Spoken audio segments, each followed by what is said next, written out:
Tobacco use leads to cancer, heart attacks, lung disorders, and other deadly diseases.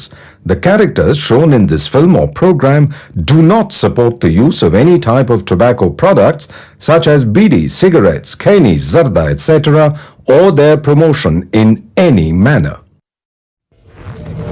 ശ്വാസകോശം sponge പോലെയാണ് വായു വലിച്ചെടുക്കാനായി രൂപപ്പെടുത്തിയത്. പക്ഷേ ചിലർ സിഗരറ്റിന്റെ പുക വലിച്ചു കയറ്റാൻ ലങ്സ് ഉപയോഗിക്കുന്നു.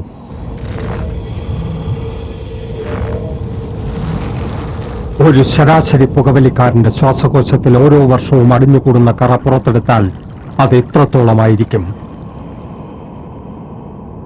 നിങ്ങളെ രോഗിയാക്കാൻ അത് മതി. വലിയ രോഗി.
ജീവിതമെന്ന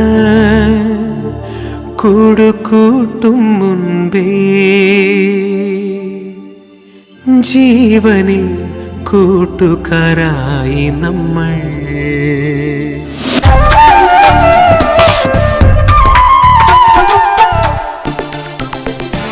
ജീവിതമെന്ന കൂടുകൂട്ടും മുൻപേ ജീവനിൽ കൂട്ടുകാരായി നമ്മൾ.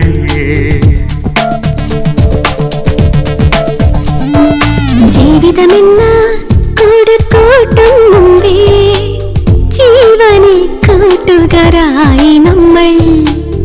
കൗതുകം വിടരും കണ്ണുമായി ചീറിടും കൗമാരക്കുരുവിക്കൂട്ടം പോലെ നമ്മൾ. ജീവിതമെന്ന കൂടുകൂട്ടും മുമ്പേ ജീവനിൽ കൂട്ടുകാരായി നമ്മൾ.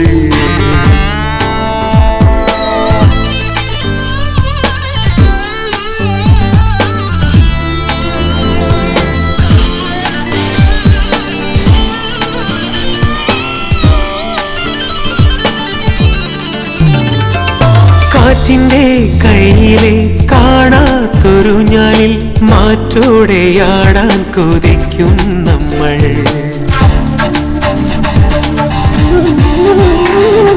കാറ്റിന്റെ കയ്യിലെ കാണാത്തൊരു ഞാനിൽ മാറ്റോടെയാടാൻ കൊതിക്കും നമ്മൾ. കാർമുകിൽ പെണ്ണിന്റെ നീർധാര കൊള്ളുമ്പോൾ കായലിൽ കളിവള്ളക്കൂട്ടം നമ്മൾ. കായലിൽ കളിവള്ളക്കൂട്ടം നമ്മൾ. ജീവിതമെന്ന കൂടുകൂട്ടും മുൻപേ ജീവനിൽ കൂട്ടുകാരായി നമ്മൾ.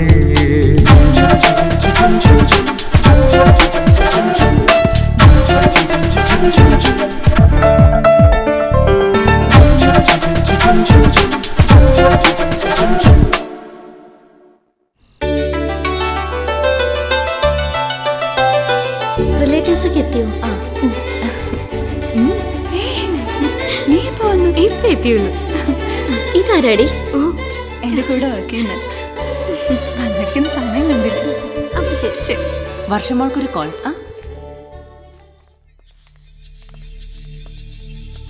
ഹലോ,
എന്തടി രാവിലെ?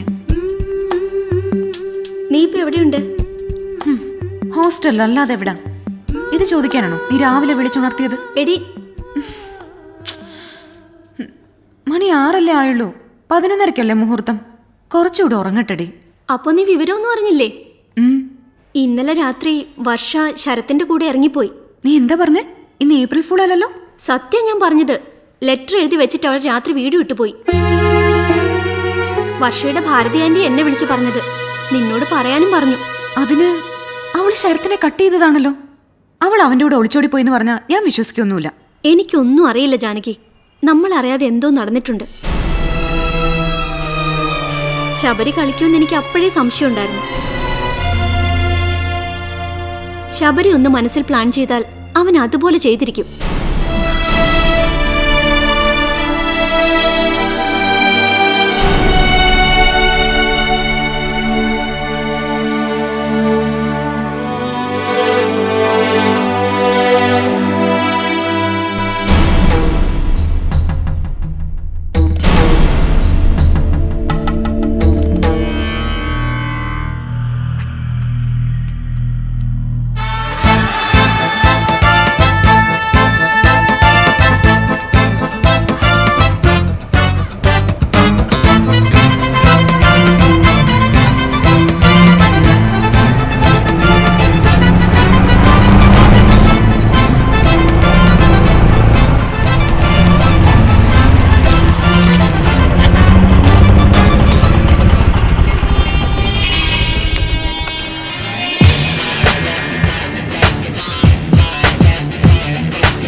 എല്ലാവരെയും ഒരു വിവാഹ വാർത്ത അറിയിക്കാനുണ്ട്. വർഷയുടെ വിവാഹം അറിഞ്ഞു. ഇനിയിപ്പോ ഞങ്ങൾ അറിയാത്ത പുതിയ കല്യാണം ഏതാ? അയ്യോ, അറിഞ്ഞില്ലല്ലേ? അയ്യോ പാവണ.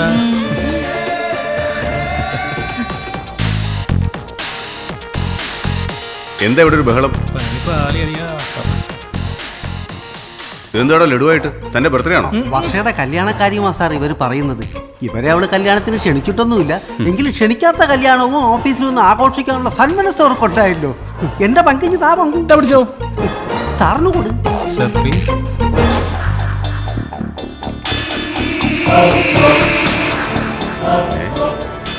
ജാനകി വർഷയുടെ കല്യാണത്തിന് പോയില്ലേ?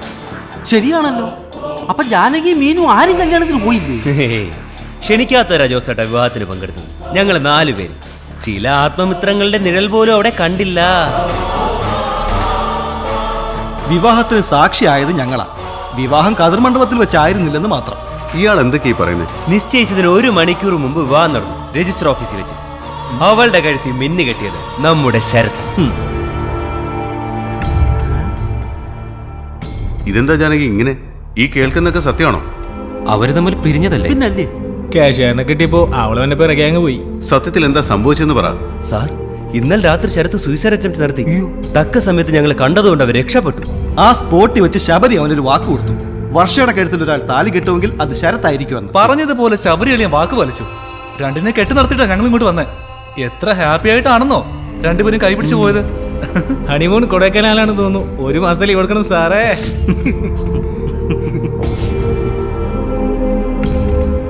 ഈ പറഞ്ഞതൊക്കെ സത്യമാണോ ശബരി? അതെ ജോസേട്ടാ. പ്രണയിച്ചു വഞ്ചിതരായ എല്ലാ കാമുകന്മാർക്ക് വേണ്ടിയും ഞങ്ങൾ ഈ വിവാഹം ഡെഡിക്കേറ്റ് ചെയ്യുന്നു. Okay go back to seat. എന്നാ ഇനി ലഡു കൊടുക്കാം. എടുക്കളിയാ.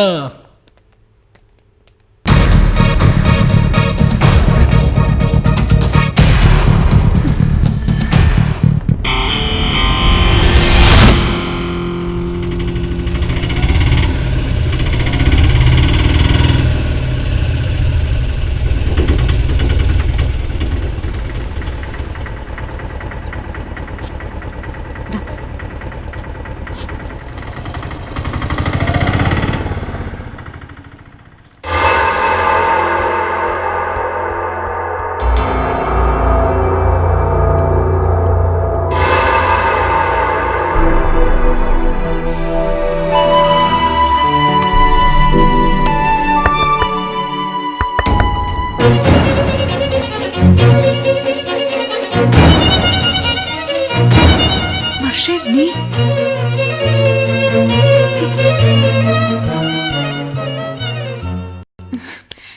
എന്തൊക്കെയാടി കേൾക്കുന്നത്? നിന്റെ വിവാഹം ആഘോഷിക്കുക ഓഫീസിൽ ആ ശബരിയും കൂട്ടരും. എന്റെ കൂടെ ഈ മുറിയിൽ കഴിഞ്ഞിട്ടും നിനക്ക് ഇങ്ങനെ ഒരു ആഗ്രഹം ഉണ്ടെന്ന് എന്നോട് പറഞ്ഞില്ലല്ലോടി. എനിക്ക് മനസ്സിലാവുന്നില്ല. ശരത്ത് എവിടെ?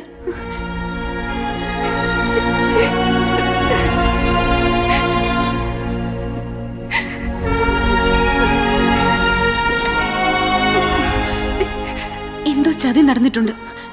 എനിക്കത് കേട്ടപ്പോഴേ തോന്നി. എന്നെ ഭ്രാന്ത് പിടിപ്പിക്കാതെ ഒന്ന് പറയേ വർഷേ. ഇന്നലെ നീയും മീനും പോയ ശേഷം ശബരി എന്നെ വിളിച്ചിരുന്നു. മെയില് ചെക്ക് ചെയ്യാൻ അവൻ എന്നോട് പറഞ്ഞു. ശരത്ത് വെയിൻ കട്ട് ചെയ്ത് അവനെ ഹോസ്പിറ്റലിലേക്ക് കൊണ്ടുപോകുന്ന കുറെ ഫോട്ടോസ് എനിക്ക് മെയിലിൽ വന്നത്. ആ ഭീഷണിയിൽ നീ വീണു അല്ലേ? അവന്റെ പ്ലാനിങ് ആണതെന്ന് നിനക്കെന്താ മനസ്സിലാവാതെ പോയത്? വീണ്ടും ഒരു മെയിൽ കൂടി അവൻ അയച്ചു. എന്റെ ശരത്തിന്റെയും കുറെ ഫോട്ടോസ് ആയിരുന്നു അതിൽ. മോർഫ് ചെയ്ത ഫോട്ടോസ്. ചീറ്റിംഗ് ആയിരുന്നു. എന്നിട്ട് അവന്റെ ഭീഷണിയും വന്നു.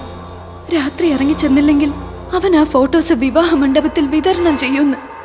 ശബരി പറഞ്ഞാൽ അത് ചെയ്യുമെന്ന് എനിക്ക് നന്നായിട്ട് അറിയാം. കൂട്ടുകാർക്ക് വേണ്ടി എന്ത് വൃത്തികേടും അവൻ ചെയ്യും. നെറികെട്ടവനവൻ. ആ ഫോട്ടോസ് വിവാഹ സ്ഥലത്തെത്തിയാൽ എന്റെ വിവാഹം മുടങ്ങുന്നുള്ള ഭയം മാത്രമല്ല ഉണ്ടായത്. എനിക്ക് താഴെ 2 സഹോദരങ്ങൾ കൂടിയില്ലേ? അവരുടെ ഭാവി എന്താവും? പപ്പയും മമ്മിയും ജീവനൊടുക്കും. അങ്ങനെ സംഭവിക്കാതിരിക്കാൻ എനിക്കവനെ അനുസരിക്കേണ്ടി വന്നു. ഞങ്ങളുടെ രജിസ്റ്റർ മാരേജ് കഴിഞ്ഞു. ശരത്ത് മരിക്കാൻ വേണ്ടിയല്ല അങ്ങനെ ചെയ്തതെന്ന് എനിക്ക് നന്നായിട്ടറിയാം. ശരത്ത് എവിടെ? എനിക്ക് ചെയ്യാവുന്ന രീതിയിൽ ഞാനും പക വീട്ടി. രജിസ്റ്ററിൽ ഒപ്പിട്ട ശേഷം ഞാൻ അവനോട് എന്നേക്കുമായി യാത്ര പറഞ്ഞു. ഇതിൽ കൂടുതൽ ഒരു ശിക്ഷ ഒരു പെണ്ണെന്ന നിലയ്ക്ക് ഞാൻ എങ്ങനെ കൊടുക്കാനാണ്? വീട്ടുകാരെ നാണം കെടുത്തി ഒരു മകൾ ഇറങ്ങിപ്പോയി എന്നൊരു പേരുദോഷം മാത്രമേ ഇപ്പൊ എന്റെ വീട്ടുകാർ കേൾക്കുന്നുള്ളൂ. എന്നെ അവര് ശപിച്ചോട്ടെ. പക്ഷെ ഞാൻ അവരെ രക്ഷിച്ചത് വലിയൊരു ആപത്തിൽ നിന്നല്ലേ? ഒരു കൂട്ട ആത്മഹത്യ. എന്നെ അവര് മനസ്സുകൊണ്ട് ഉപേക്ഷിച്ചു കഴിഞ്ഞു. സാരമില്ല. എന്റെ കുടുംബത്തിന് വേണ്ടി ഞാനതെല്ലാം സഹിച്ചോളാം. ജീവിക്കാൻ ഒരു പുരുഷന്റെ ആശ്രയമൊന്നും വേണ്ട ജാനകി. നീ തളർന്നു പോവാതിരുന്നാ മതി വർഷ. നിന്റെ ഒപ്പം ഞാനുണ്ട്. നിനക്ക് ഈ വിധി സമ്മാനിച്ചത് അവനാ, ആ ശബരി. ജയിച്ചു എന്ന് അഹങ്കരിച്ച അവന് ജീവിതം കൊണ്ട് നീ മറുപടി കൊടുത്തു. നീ പോയിന്ന് ഫ്രഷ് ആവ്. ചെല്ല്.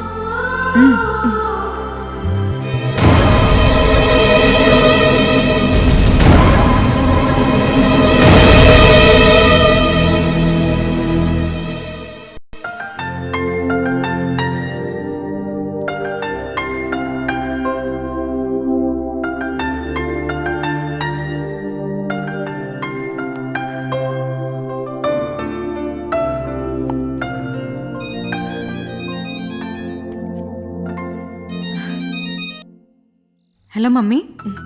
മോളെ കല്യാണമൊക്കെ എങ്ങനെയുണ്ടായിരുന്നു? അതൊക്കെ പറയാം മമ്മി. പപ്പ വന്നോ? ഇന്ന് പപ്പ നേരത്തെ വന്നു. തിങ്കളാഴ്ച ഏതോ കേസിന്റെ വാദമുണ്ട്. വന്ന ഉടനെ ഓഫീസ് റൂമിലാ. ആഹാ. നാളെ സൺഡേ അല്ലേ? നീ വീട്ടിലേക്കൊന്ന് വരണം. അത് പറയാനാ ഞാനിപ്പോ വിളിച്ചത്. 2 ദിവസം മുമ്പ് വന്നിട്ട് പോന്നതല്ലേ മമ്മി. ഇനി ഞാൻ ഫ്രൈഡേ വരാം. പപ്പ പറഞ്ഞു രാവിലെ 10 മണിക്ക് മുൻപ് ഇങ്ങോട്ട് വരാൻ. സത്യം പറ, എന്താ പ്ലാൻ ചെയ്ത് വെച്ചിരിക്കുന്നെ? എന്നെ കാണാൻ ആരെങ്കിലും വരുന്നുണ്ടോ? ആ സമയത്തെ വിളി വന്നപ്പോഴേ എനിക്ക് മനസ്സിലായി. അങ്ങനെ തന്നെ കൂട്ടിക്കോ. പപ്പ പറഞ്ഞ എന്തിനാ തർക്കുത്തരം പറയുന്നേ? അതിനു വേണ്ടിയിട്ടാണെങ്കിൽ ഞാൻ പറയുക, 1 വർഷം കഴിയാതെ എന്നെ പ്രതീക്ഷിക്കണ്ട. ഞാൻ സമ്മതിക്കില്ല. ഇനി പറ, ഞാൻ വരണോ? വരാൻ പറഞ്ഞ വരണം. നീ ഇപ്പൊ പപ്പയെ വിളിച്ച് ഡിസ്റ്റർബ് ചെയ്യരുത്. ശരി, ഈ ഒരു തവണ. ഇനി പപ്പ എന്നോട് ഇത് പറയില്ല. Okay, good night. Good night.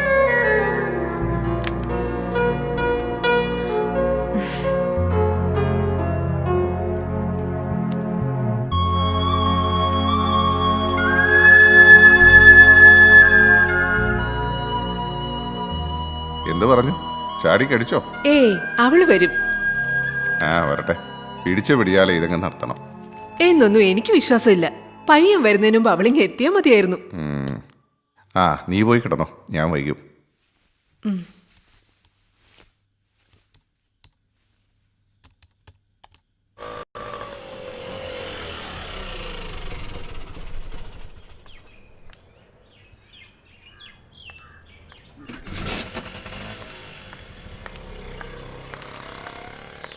ഓ രക്ഷപ്പെട്ടു.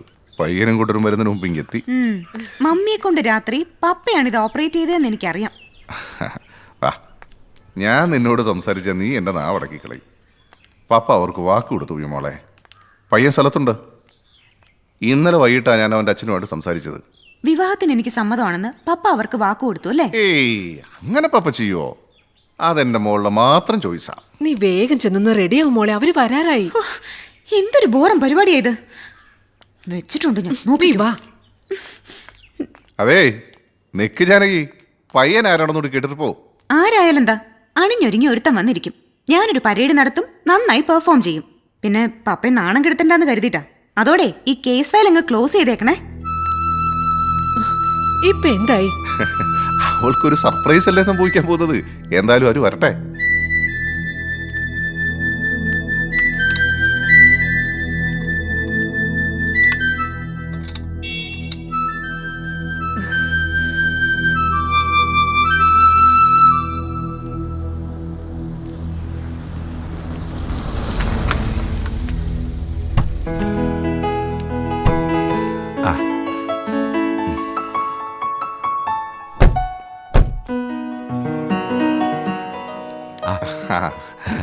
ഇതെന്റെ മോള്.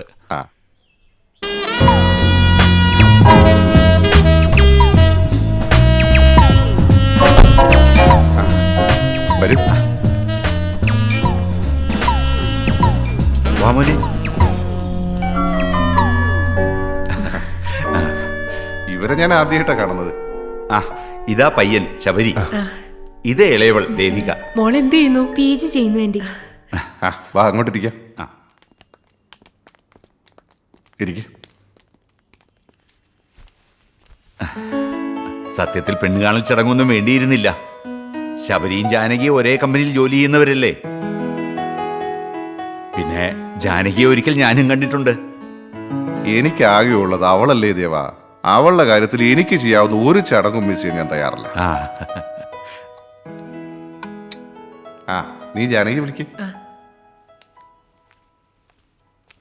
കഴിക്ക്. Thank you. അവളിന്ന് രാവിലെയാ വന്നത്. ശബരി അവളോട് നിങ്ങൾ സൂചിപ്പിച്ചിരുന്നോ? ഇല്ലെങ്കിൽ ഇന്നലെ ഞങ്ങൾ കണ്ടിരുന്നില്ല. ഇതാണോ ജാനകി വേഷം? നിനക്കൊരു സാരി ഉടുത്തൂടെ?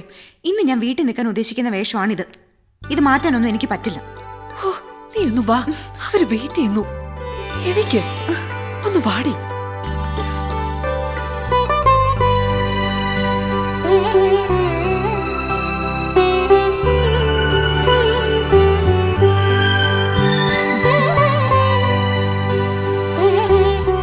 എല്ലാവരെയും ഒന്ന് നോക്കുമോളെ, പരിചയമുള്ള മുഹമ്മല്ലോ ഉണ്ടോന്ന്.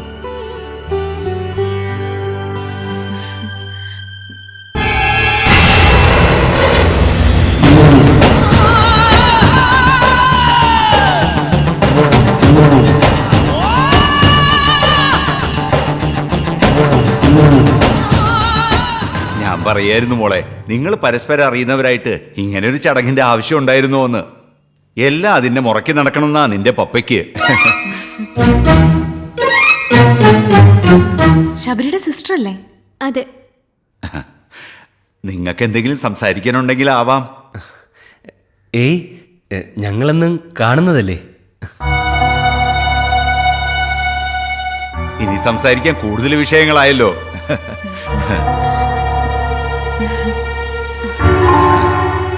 വിശ്വനാഥൻ സാർ ഉണ്ടാവും ഞാൻ കരുതി. അച്ഛനും ഇന്നലെ ഗുരുവായൂർക്ക് പോയതാ. ഞാൻ വിവരം പറഞ്ഞിട്ടുണ്ട്. എന്നാ കൂടി ആലോചിച്ച് എത്രയും പെട്ടെന്ന് ഒരു ദിവസം നിങ്ങൾ അങ്ങോട്ട് വരിക. ബാക്കി കാര്യങ്ങൾ നമുക്ക് അവിടെ തീരുമാനിക്കാം. ആയിക്കോട്ടെ. എന്നാ നമുക്ക് ഇറങ്ങാം.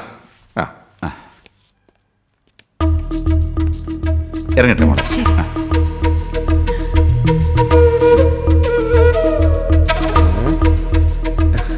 യെസ്.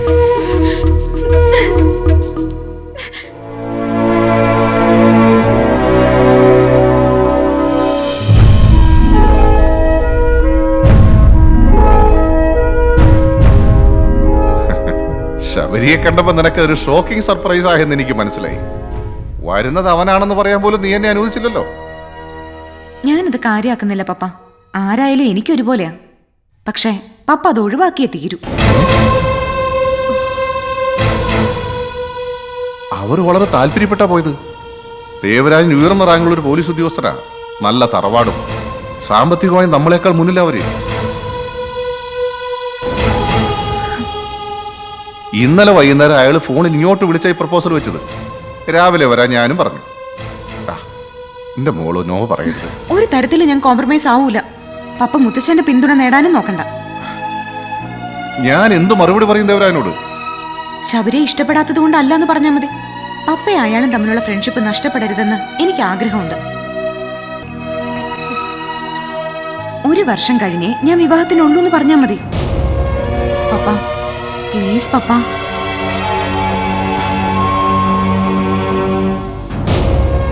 അവരൊക്കെ നല്ല ആളുകളാ. അതെനിക്കറിയാം.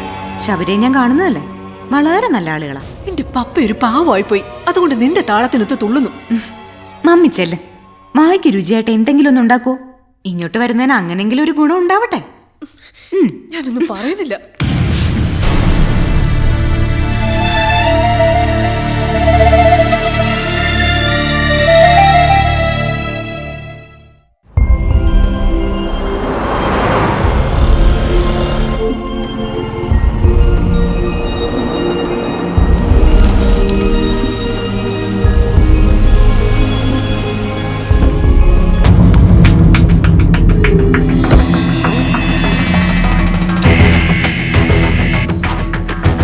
Good morning Mrs Janki Sabarinath.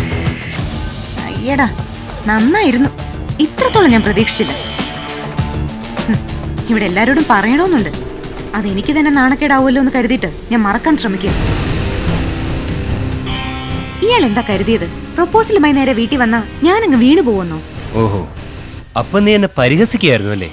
ഇയാളല്ലേ വേഷം കെട്ടി എന്റെ വീട്ടിൽ വന്നത്? അവിടെ വെച്ച് ഞാൻ ഒന്നും പറയാതിരുന്നത് എന്റെ പപ്പയെ ഓർത്ത് മാത്രം. തന്നെ കുറിച്ചുള്ള ഒരു കഥകളും ഞാൻ വീട്ടിൽ പറഞ്ഞിട്ടില്ല. ഇപ്പൊ വിവാഹത്തിന് പ്രിപ്പയർഡ് അല്ലാന്ന് പറഞ്ഞ് ഒഴിഞ്ഞു മാറുമായിരുന്നു ഞാൻ. വരുന്നത് ഞാനാണെന്ന് അറിഞ്ഞിട്ടും എന്തുകൊണ്ട് നീ ഇത് ഒഴിവാക്കിയില്ല? ഞാൻ അറിഞ്ഞിട്ട് വേണ്ടേ ഇയാളാ വരുന്നെന്ന്? അറിഞ്ഞിരുന്നെങ്കിൽ ഞാൻ ഒരിക്കലും സമ്മതിക്കില്ലായിരുന്നു.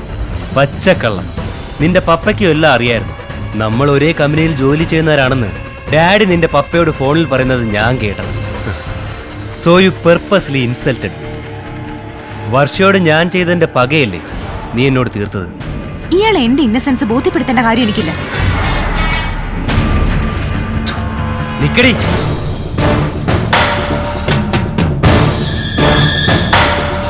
നീ ഓർത്തു വെച്ചോ, ഈ ഇൻസൾട്ട് ശബരി സഹിക്കില്ല.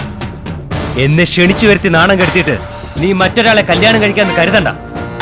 ഇനി ഇത് ശബരിയുടെ വാശി. ശബരി ഒരു പെണ്ണിന്റെ കഴുത്തിൽ താലി കെട്ടുന്നുണ്ടെങ്കിൽ അത് നിന്റെ കഴുത്തിലായിരിക്കും.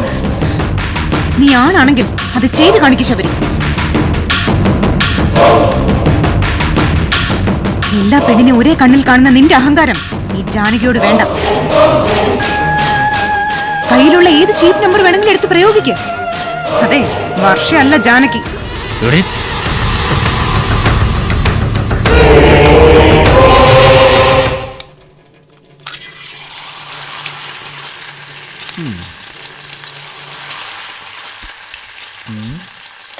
അതെ, ഇത് കണ്ടിട്ട് നിനക്ക് എന്ത് തോന്നടാ? തോന്നുന്നു. അല്ലടാ പങ്കു, പിന്നെ ഇത് നമ്മുടെ ശബരിയളിയന്റെ ചുട്ടുപഴുത്ത നെഞ്ചിൽ വീണ ജാനകി. ഓ അതേടാ, എന്റെ നെഞ്ച് ചുട്ടു പഴുത്തു പോകുകയാണ്. എന്നെ മാത്രമല്ല അവൾ അപമാനിച്ചത്, എന്റെ പപ്പയെ കൂടെയാ. പപ്പ എന്നെ വിളിച്ചിരുന്നു. ഒരു വർഷം കഴിഞ്ഞ് അവള് വിവാഹത്തിന് തയ്യാറുള്ളൂ എന്ന്. അളിയാ,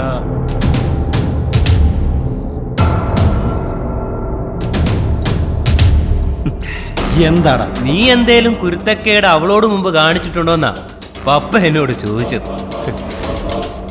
ഞാൻ എന്തു പറയാനാണ്? പാവം പപ്പ. ദേവിയൊക്കെ അവളെ നന്നായി പിടിച്ചത്. അളിയ, നീ അവളോട് നടത്തിയ വെല്ലുവിളി ശരിക്കും ഉള്ളതാണോ, അതോ ബാറ്ററിയുടെ ചാർജ് തീർന്നപ്പോഴുള്ള പൊട്ടലും ചീറ്റലും ആയിരുന്നു?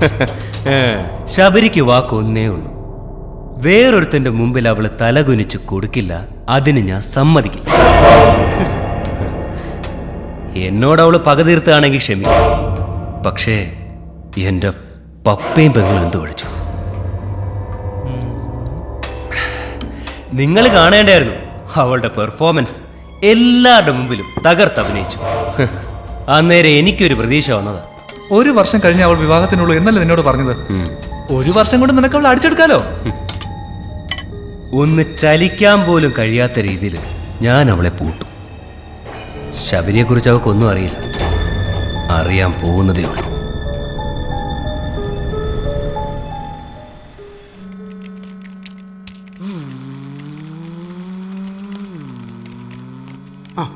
പുതിയ അപ്പോയിന്റ്മെന്റ് ആണോ? അതെ. പുതിയൊരാൾ വരുമെന്ന് സെക്രട്ടറി സാർ പറഞ്ഞിരുന്നു. എന്താ പേര്? ശ്രീശാന്ത്. എവിടെയാ നാട്? ഒറ്റപ്പാലത്ത്. ദേ അതാ മാനേജറുടെ ക്യാബിൻ. അങ്ങോട്ട് ചെന്നാട്ടെ. ശരി. ഓ, കണ്ടിട്ടൊരു നാടൻ ലുക്ക്. ഇവിടെ ചിലർക്ക് വഹിക്കാനൊരു വകയായി. അത് ജോസേട്ടൻ ഞങ്ങൾ കിട്ടുന്ന ചീന്തിയതല്ലേ വേണട്ടാ. പോയി പണി നോക്ക്. എല്ലാവരും ഒന്ന് പരിചയപ്പെടാം. Okay sir. വരൂ.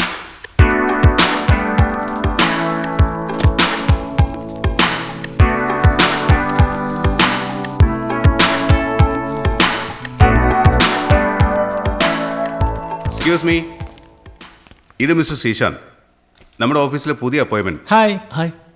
ശ്രീശാന്ത്, ഇത് ശ്രീശാന്തിന്റെ സീറ്റാ. Thank you sir. ഇരുന്നോളൂ. അത് വേറെ Sreesanth. Hi. Hi, I'm Janaki. Hi, Vishnu. Nice to meet you. Hello, I'm Rajeev. Hi. Hi. Manoj. I am Siddharth. Nice to meet you. Okay. അത് റെക്കോർഡിലെ പേരാ. ഇവിടെ പങ്കു. ഫുൾ നെയിം പങ്കുണ്ട്. പോടാ. I'm Sooraj. Hello. Hi. Abi, please to meet you. Okay. Hi, hi. ഞാൻ മീനു. ഞാൻ ജോസ്. ഇവിടെ എല്ലാരും എന്നെ ജോസ് ഏട്ടാന്ന് വിളിക്കും.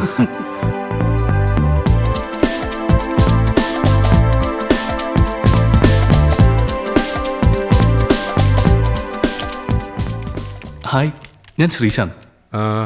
കേട്ടു. ഞാൻ Sabarinath. All the best. Thank you. അതെ, ഇവിടെ എവിടെയാ താമസം? ഇതുവരെ ഒന്നും ആയിട്ടില്ല. അപ്പൊ ഒരിടം കണ്ട് പിടിക്കണമല്ലോ. ഇപ്പൊ ഒരു ലോഡ്ജിൽ റൂം എടുത്തിട്ടുണ്ട്. ഇവിടെ വാടകയ്ക്ക് വീട് വല്ലതും കിട്ടുമോ? തപ്പണം. ഇവിടെ ഒരാൾക്കാരുടെ വീട് കിട്ടത്തില്ല. ശബരിയെ, ശ്രീശാന്തിനെ കൂടെ അക്കോമഡേറ്റ് ചെയ്തുകൂടെ? അവിടെ അതിനുള്ള സൗകര്യമൊന്നുമില്ല. ശരത്ത് പോയ ഒഴിവില്ലേ? ഇദ്ദേഹം ഇപ്പൊ നിങ്ങളിൽ ഒരാളല്ലേ? ബുദ്ധിമുട്ടാവില്ലെങ്കിൽ? ബുദ്ധിമുട്ടാകും. അയ്യോ, ഞങ്ങൾക്കല്ല, ശ്രീശാന്തിന്. ഞങ്ങൾ മഹാകുഴപ്പക്കാരൻ. പിന്നെ നല്ലതെന്ന് പറയാൻ ഞങ്ങളുടെ കയ്യിൽ ഒന്നുമില്ല. ആ, അപ്പൊ സ്വയം വിശകലനം ചെയ്യാനും അറിയാം. കൗണ്ടർ വേണ്ടട്ടാ. ശബരി പറയുന്നത് ശരിയാ ശ്രീശാന്തെ. ദിവസം ഒരു പ്രശ്നമെങ്കിലും മിനിമം ഞങ്ങൾ ഉണ്ടാക്കിയിരിക്കും. വെളുക്കോളം കൂടിയും ഭരണിപ്പാട്ടും അവിടെ ഒരു ബോൾ കണ്ണെടുക്കാൻ പറ്റുമെന്ന് എനിക്ക് തോന്നുന്നില്ല. പിന്നെ അയൽക്കാർക്കെല്ലാം ഞങ്ങളെ നല്ല മതിപ്പാണ്. പിന്നെ ആരും ഞങ്ങളൊന്നും ചെയ്യാത്തുണ്ടല്ല. പിന്നെ അച്ഛനൊന്നും ഓർത്തുകൊണ്ട് മാത്രം. തല്ലുണ്ടാക്കൽ മാത്രമല്ല, ബ്ലാക്ക് മെയിലിംഗ്, കിഡ്നാപ്പിംഗ്, എല്ലാത്തിലും ഞങ്ങൾക്ക് ഡോക്ടറേറ്റാ. ഇവിടെ ചിലരോടൊക്കെ ചോദിച്ചാൽ മതി, പറഞ്ഞു തരും. വേണേ ചോദിച്ചു നോക്ക്.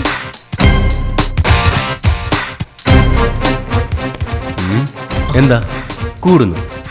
തനിക്ക് ഓക്കെ എങ്കിൽ ഞങ്ങൾക്ക് നോ പ്രോബ്ലം.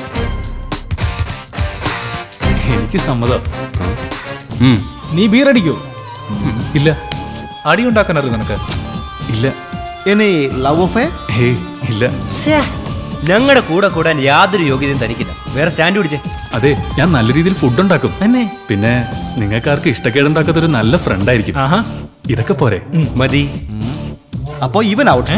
വാടക തരാതെ ഞങ്ങളിവിടെ പറ്റിക്കൂടിയിരിക്കുന്ന കുക്കാണ് ഇദ്ദേഹം. ശബരി വാക്ക് തന്നല്ലേ? അളിയാ, പായസവും ചിക്കൻ കറിയും പോലെ ഇരിക്കട്ടെ. നീ പോടാ. Welcome Sreesanth. Thank you Sabari.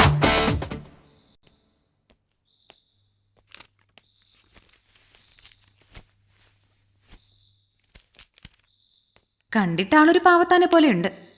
നീ നോക്കിക്കോ, ശബരി അവനെ ഒരാഴ്ച കൊണ്ട് മാറ്റിയെടുക്കും. ഒരാളെ അത്ര പെട്ടെന്നൊന്നും മോശക്കാരനാക്കാൻ പറ്റുമെന്ന് തോന്നുന്നില്ല. ഒരു താമസ സ്ഥലം കണ്ടെത്താൻ പ്രയാസമാണെന്ന് ശ്രീശാന്തിനറിയാം. ശബരിയും കൂട്ടരും കൂടെ വർക്ക് ചെയ്യുന്നവരല്ലേ, അവനത്രേ നോക്കിയുള്ളൂ. ജീവിതത്തിൽ ഒരു ലക്ഷ്യബോധം ഉണ്ടെങ്കിൽ ആർക്കും വഴിതെറ്റിക്കാനൊന്നും പറ്റില്ല. നീ പറഞ്ഞത് കേട്ടിട്ട് ശ്രീശാന്ത് ഒരു ബുദ്ധിമാനാ. അതവിടെ ഇരിക്കട്ടെ. ഇനി നീ ഇങ്ങനെ റൂം അടച്ചിരിക്കാൻ പാടില്ല. നാളെ മുതൽ നീ ഓഫീസിൽ വന്നേ തീരൂ. ലീവ് ക്യാൻസൽ ചെയ്യണം വർഷ. നീ ആരെയാ ഭയപ്പെടുന്നേ? എനിക്കാരെയും ഭയമില്ല. എങ്കിൽ നീ നാളെ മുതൽ ഓഫീസിൽ വരണം. മറ്റുള്ളവരുടെ മുമ്പിൽ ഹാപ്പിയായി തന്നെ പെരുമാറണം. നിനക്കൊന്നും നഷ്ടമായിട്ടില്ലാന്ന് അവർക്ക് ബോധ്യപ്പെടുത്തി കൊടുക്കണം. ഇവരോടൊക്കെ നമുക്ക് ഇങ്ങനെ മാത്രമേ പ്രതികാരം ചെയ്യാൻ പറ്റൂ. ഞാനത് നിശ്ചയിച്ചു. നാളെ കൂടി ഒന്ന് കഴിഞ്ഞോട്ടെ.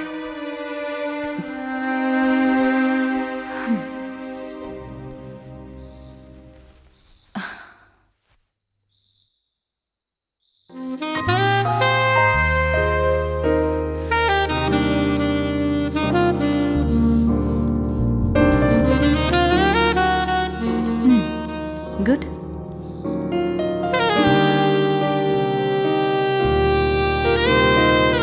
യെസ്.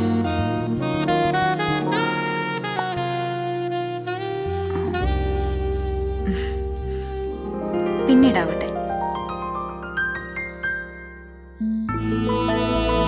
യെസ്.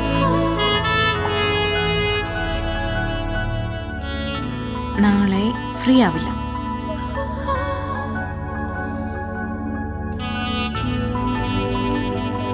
നോക്കട്ടെ.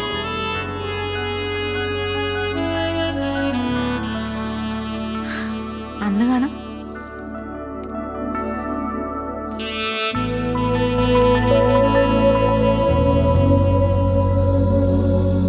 നോ.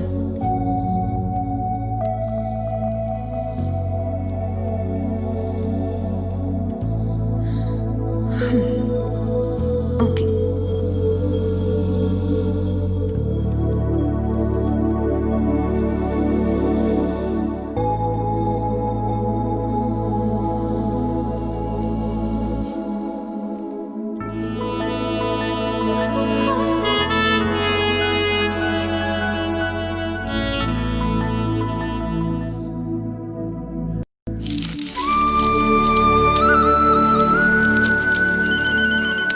ശ്രീയേട്ടനമ്മേ ഫോൺ. നീ അതൊന്ന് എടുക്കുകണ്ണ. ആ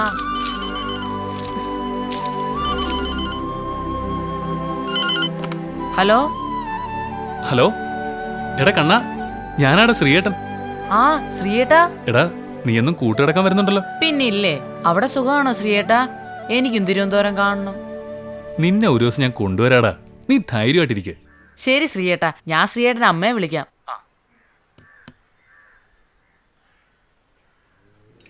ശ്രീയേട്ടനമ്മേ. ആ ശ്രീയേട്ടനാ.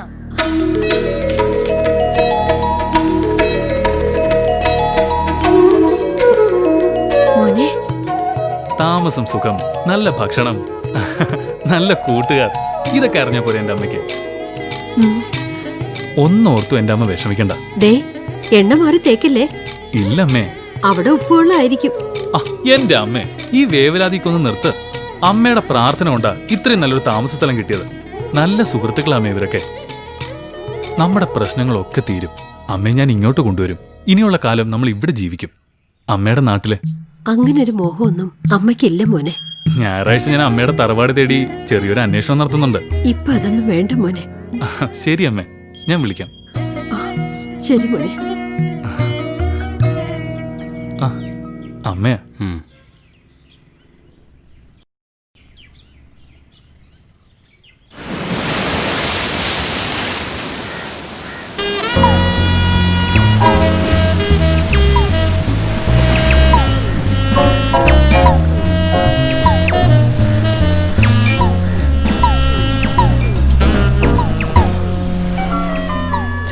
പോടാ, വായി നോക്കി.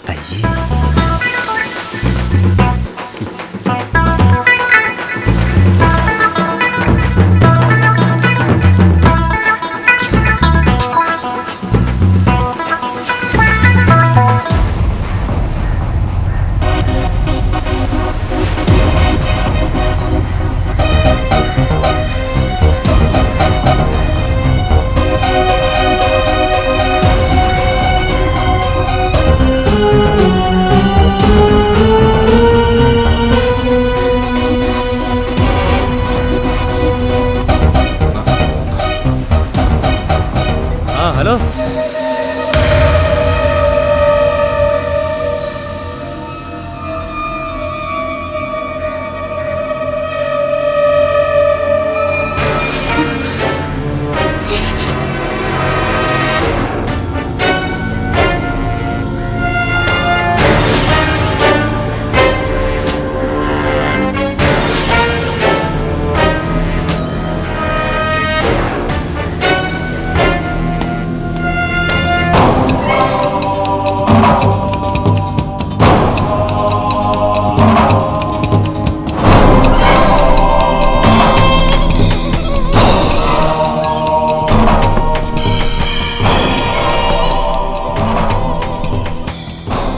എന്താടി ഡ്രസ്സ് പോലും മാറാതെ ഇതിന്റെ മുന്നിൽ? ഒരു വർഷമായി ഫേസ്ബുക്കിൽ ഉണ്ടായിരുന്ന ഒരു ഫ്രണ്ടിനെ ഞാനിന്ന് നേരിട്ട് കണ്ടു. ഉവ്വോ, male or female? Male friend, പേര് അച്ചു. നല്ല ഒന്നാം തരം ഫേക്ക്. ആള് ബാംഗ്ലൂരിലാണെന്ന് പറഞ്ഞിരുന്നേ. നാട്ടിൽ വരുമ്പോ കാണാന്ന് പറഞ്ഞു. ഇന്ന് ബീച്ചിൽ വെച്ച് കാണാൻ സമയവും നിശ്ചയിച്ചു. ഞാൻ ആളെ ദൂരെന്നെ കണ്ടു. മുഖം കാണിക്കാതെ രക്ഷപ്പെടുകയും ചെയ്തു. സസ്പെൻസ് കളഞ്ഞിട്ട് നീ ആദ്യം ആരാണെന്ന് പറ. ശബരിനാഥ്. ശബരിയോ? അതെ, ശബരി തന്നെ. പക്ഷേ ഇതിനിടയിൽ അവനിൽ നിന്ന് മോശമായ ഒരു വാക്കുപോലും ഉണ്ടായിട്ടില്ല. അതാണ് ചൂണ്ടയിടുന്ന ഇവന്മാരുടെ മിടുക്ക്. ഇര വിഴുങ്ങുന്നത് വരെ എത്ര കാലം വേണമെങ്കിലും കാത്തിരിക്കും. നിന്റെ സ്ഥാനത്ത് മറ്റൊരു പെണ്ണായിരുന്നെങ്കിൽ ഫോൺ നമ്പർ വാങ്ങി അവര് കാപ്പി കുടിച്ച് പിരിഞ്ഞേനെ. പിന്നെ ഫോണിൽ കൂടെയായി. നിന്റെ ഈ ഫേസ്ബുക്ക് പ്രണയം കാണുന്നതേ എനിക്ക് അലർജിയാ. അവന്റെ മുഖം എത്രമാത്രം ഭീകരമാണെന്ന് ഇതിലൂടെ മനസ്സിലാക്കാൻ പറ്റിയല്ലോ. തൽക്കാലം ഒന്നും അറിഞ്ഞതായി നീ ഭാവിക്കണ്ട.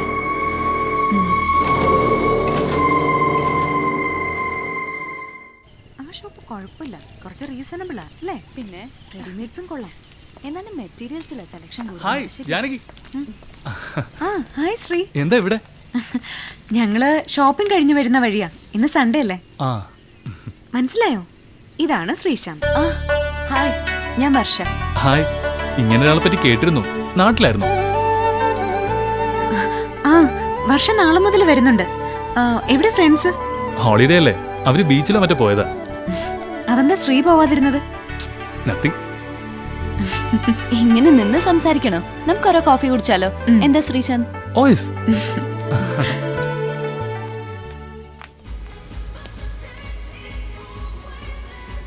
ശ്രീക്ക് വീട്ടിൽ ആരൊക്കെയുണ്ട്? അമ്മ മാത്രം. അച്ഛൻ മരിച്ചുപോയി. ശരിക്കു പറഞ്ഞ അച്ഛനെ ഞാൻ കണ്ടിട്ടില്ല. അമ്മ ഈ നാട്ടുകാരിയാ, വലിയ തറവാട്ടുകാരാണത്രേ. അച്ഛൻ ഒറ്റപ്പാലംകാരനും. ബാങ്ക് മാനേജരായിട്ട് അച്ഛൻ ഈ നാട്ടിൽ വന്നതാ. അവരിഷ്ടത്തിലായി. അമ്മ അച്ഛൻ്റെ കൂടെ പോയി. അച്ഛൻ ബ്രാഹ്മണായിരുന്നു. അവിടെ ആരും ആ ബന്ധം അംഗീകരിച്ചില്ല. അമ്മ പ്രഗ്നന്റ് ആയിരിക്കുമ്പോഴാണ് അച്ഛനൊരു ആക്സിഡന്റിൽ.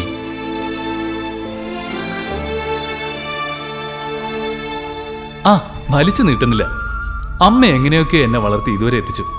അച്ഛന്റെ ബന്ധുക്കൾ ഇപ്പോഴും ശത്രുക്കൾ തന്നെയാ. വീട്ടിൽ അമ്മയ്ക്ക് കൂട്ടിന് ആരാ ഉള്ളത്? അടുത്ത വീട്ടിലൊരു കുട്ടിയുണ്ട്, കണ്ണൻ. അവൻ വന്ന് കൂട്ടുകിടക്കും. പിന്നെ അമ്മയ്ക്ക് കുറെ പശുക്കളുണ്ട്. അങ്ങനെ ജീവിച്ചു പോന്നു.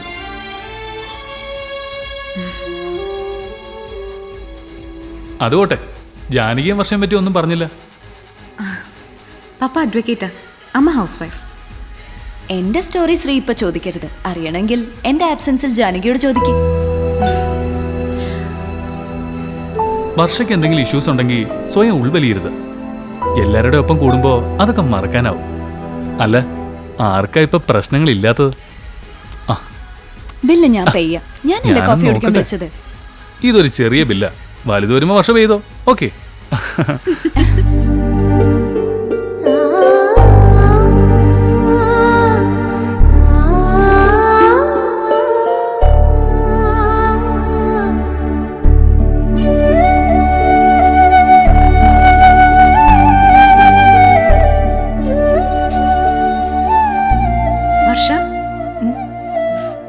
നീ ഉറങ്ങാൻ വരുന്നില്ലേ? സമയം എത്രയെന്നറിയോ? വരാം. ഒരിക്കൽ കൂടി പറയാ, നാളെ നീ ഓഫീസിൽ വരണം. മടി പിടിച്ചിരിക്കരുത്. വർഷ പാഴാക്കാൻ സമയമില്ല. എനിക്ക് നല്ല ആത്മവിശ്വാസം തോന്നുന്നുണ്ട്, പ്രത്യേകിച്ച് ശ്രീയെ കണ്ടതോടെ. ശ്രീയെ പറ്റിയാ ഞാനും ചിന്തിച്ചോണ്ടിരുന്നത്. എനിക്ക് ഒരു കാര്യം ഉറപ്പായി, ശബരിയുടെ കൂട്ടുകെട്ട് കൊണ്ടൊന്നും ശ്രീ ചീത്തയായി പോവില്ലാന്ന്. എന്താടി, നിനക്ക് ശ്രീയുടെ കാര്യത്തിൽ ഒരു താല്പര്യമുള്ളതുപോലെ? അവന്റെ കഥ കേട്ടപ്പോ ഒരു വല്ലാത്ത സിമ്പതി തോന്നി. ആ അമ്മ, അവരുടെ ചുറ്റുപാട് ഒക്കെ ഞാൻ എവിടെയോ അനുഭവിച്ച് മറന്ന പോലെ. എന്താണ് നിന്റെ മനസ്സിൽ റൊമാൻസിന്റെ പൂമ്പൊടി വീണോ? ഒന്ന് പൊടി, വന്ന് കിടക്കാൻ നോക്ക്.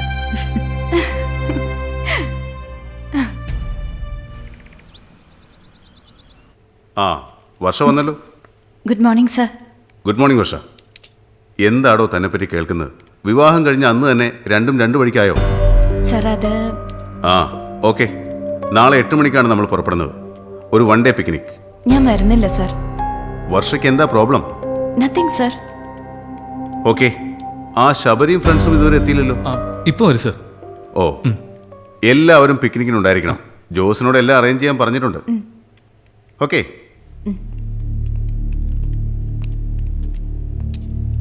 ഏതായാലും ഞാനില്ല ജാനകി.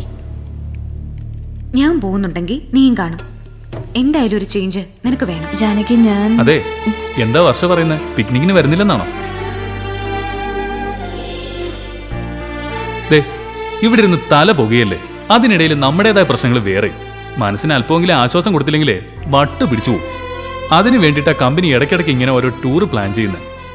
നമുക്കൊന്ന് അടിച്ചു പൊളിച്ചിട്ട് വരാന്നേ.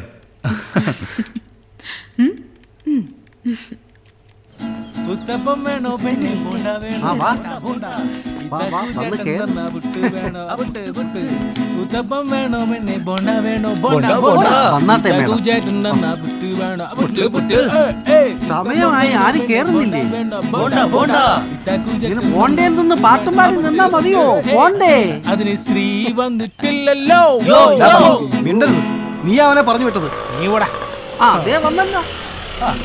എത്ര നേരമായെന്ന് അറിയോ ശ്രീക്ക് വേണ്ടി വെയിറ്റ് ചെയ്യുന്നത്? നീ എന്തിത്ര ലേറ്റ് ആയ? നീ കേറ്. വാ വാ, വന്ന് കേറി, വന്ന് കേറി.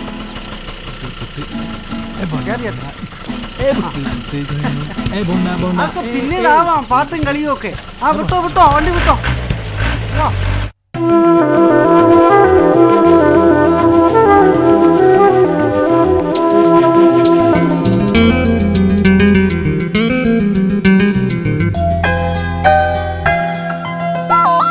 സ്വപ്നത്തിന് കയ്യൊപ്പുകളേകുന്നതാര സ്നേഹം പ്രേമം സ്വർഗത്തിലെ ഇഷ്ടക്കനി നീട്ടുന്നതാര പ്രേമം അല്ല പ്രായം സ്വർണ്ണക്കൊതി വേണ്ടല്ലേ അന്നക്കിളിയെ സ്വന്തം നീനിത് എന്നോട് ചിന്നക്കിളിയെ സ്നേഹം കൂട്ടായി വരും സ്വപ്നത്തിന് കയ്യൊപ്പുകളേകുന്നതാര സ്നേഹം പ്രേമം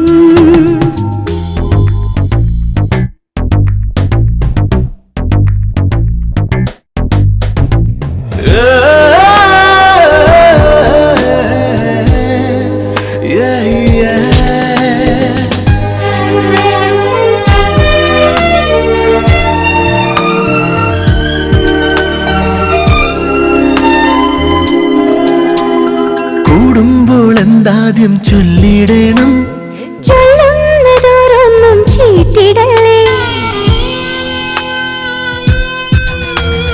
ചീറ്റുന്നുവെന്നാലോ ചീറ്റിങ്ങല്ലേ അല്ലല്ലാകെ പേടിയല്ലേ പേടിക്കുന്നെങ്കിലോ പിൻവാങ്ങണം നാളെ നീ ഒപ്പിടണം സ്വപ്നത്തിന് കയ്യൊപ്പുകളേകുന്നതാര സ്നേഹം പ്രേമം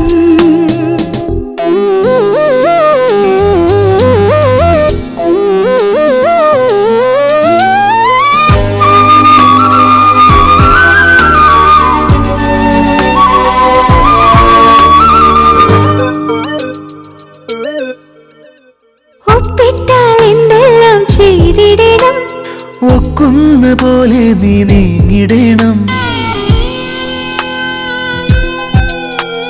നീങ്ങുമ്പോൾ കാര്യങ്ങൾ പാളിപ്പോയാൽ പാളേണ്ട നീ പണ്ടേ സ്വന്തമല്ലേ സ്വന്തക്കാരാണ് നീ ദൈവാംഗനം രേഖയായി ഒപ്പിടണം സ്വപ്നത്തിന് കയ്യൊപ്പുകളേകുന്നതാര സ്നേഹം പ്രേമം സ്വർഗത്തിലെ ഇഷ്ടക്കനി നീട്ടുന്നതാര പ്രേമം അല്ല പ്രായം സ്വർണ്ണക്കൊതി വേണ്ടല്ലേ അന്നക്കിളിയെ സ്വന്തം നീതി എന്നോട് ചിന്നക്കിളിയെ സ്നേഹം കൂട്ടായി വരും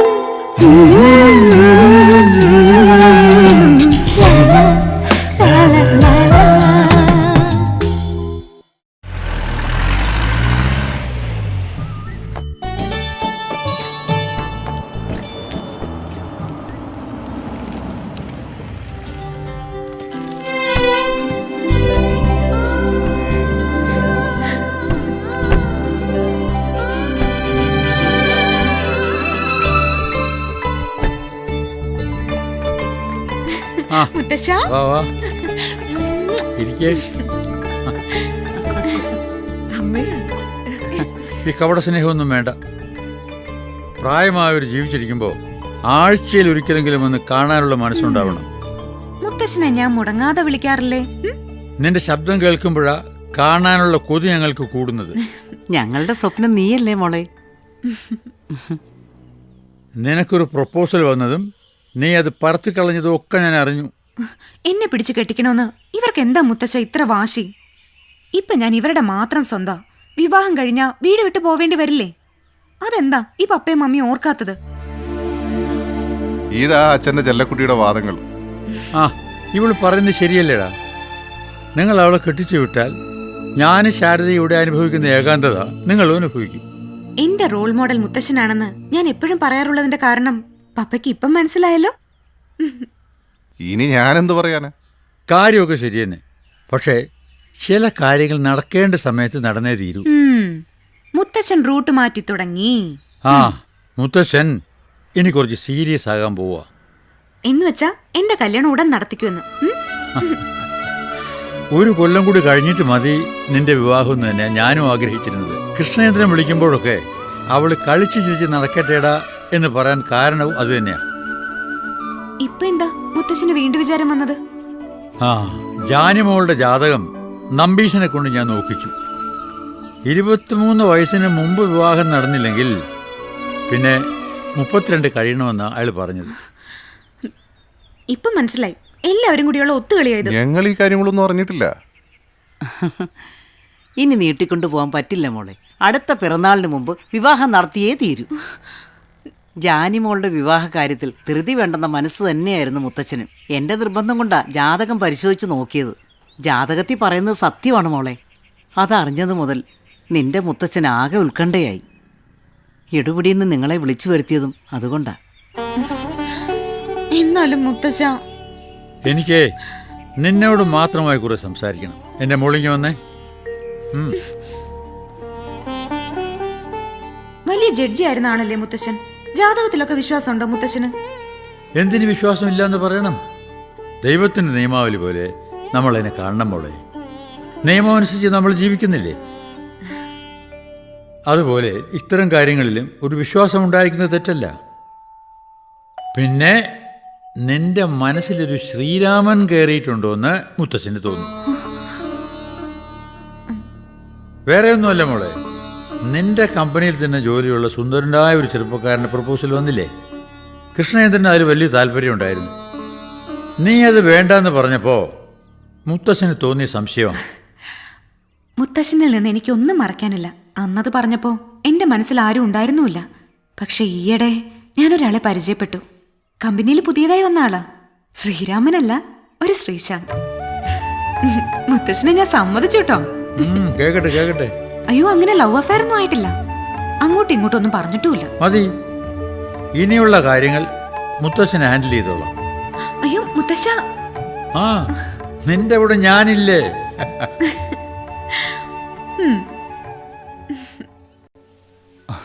ഞാനെന്ത് മറുപടിയാ സാർ പറയേണ്ടത്? ഞാൻ പരിചയപ്പെട്ടതിൽ വെച്ച് ഏറ്റവും നല്ല കുട്ടിയാ ജാനകി. ഇങ്ങനെ ഒന്നും എനിക്ക് ചിന്തിക്കാൻ പോലും കഴിയുന്ന കാര്യമല്ല. ചില ആഗ്രഹങ്ങൾക്ക് ലിമിറ്റ് വേണം. ജാനകിയുടെ കാര്യത്തിലും ഞാൻ മനസ്സിൽ അങ്ങനെ ഒരു മുന്നറിയിപ്പ് കൊടുത്തിരുന്നു. നിങ്ങൾ തമ്മിൽ മനസ്സ് തുറന്നിട്ടില്ലെന്ന് എനിക്കിപ്പോൾ മനസ്സിലായി. അവളെ സംബന്ധിച്ച് അതുണ്ടാവില്ല. അതാ അവളുടെ ക്യാരക്ടർ. ശ്രീശാന്തിനെ സംബന്ധിച്ചും അങ്ങനെ തന്നെയാണെന്ന് എനിക്കിപ്പോൾ ബോധ്യമായി. കണ്ടറിഞ്ഞ് നിങ്ങളുടെ വിവാഹം നടത്തി തരേണ്ട കടമ ഞങ്ങൾക്കില്ലേ? എനിക്കൊരു മറുപടി പറയാൻ പറ്റുന്നില്ല സർ. ഞാനിപ്പോൾ എന്താ ചെയ്യണ്ടേ? ഞാൻ സാറിനോട് പറഞ്ഞല്ലോ, എനിക്കെൻ്റെ അമ്മ മാത്രമേ ഉള്ളൂ. അച്ഛൻ്റെ വീട്ടുകാരുടെ സഹായമൊന്നും ഞങ്ങൾക്കില്ല. ശരി, ഞാൻ ഒറ്റപ്പാലത്ത് ചെന്ന് ശ്രീശാന്തിൻ്റെ അമ്മയെ കാണാം. അതിനുശേഷം മാത്രം സാർ ഒരു തീരുമാനം എടുത്താൽ മതി. അതുവരെ നമ്മൾ തമ്മിൽ സംസാരിച്ചത് ജാനകി അറിയരുത്. തീർച്ചയായും അങ്ങനെ ആയിക്കോട്ടെ. ശരി സർ.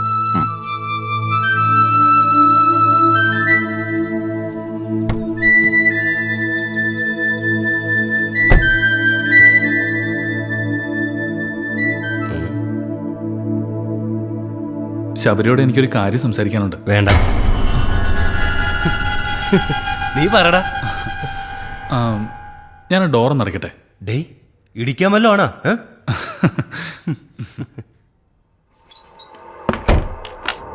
ഇന്ന് വൈകിട്ട് എന്നെ കാണാൻ ഒരാൾ വന്നിരുന്നു. മറ്റാരുമല്ല, ജാനകിയുടെ പപ്പ. എന്തിന്? ഞാൻ സ്വപ്നത്തിൽ പോലും കാണാത്ത വഴിക്ക് ചില കാര്യങ്ങൾ നീങ്ങിക്കൊണ്ടിരിക്കുന്നത്. ഒരു പ്രപ്പോസലുമായിട്ടാ ജാനകിയുടെ പപ്പ വന്നത്. അവളും ഞാനും തമ്മിലുള്ള വിവാഹം.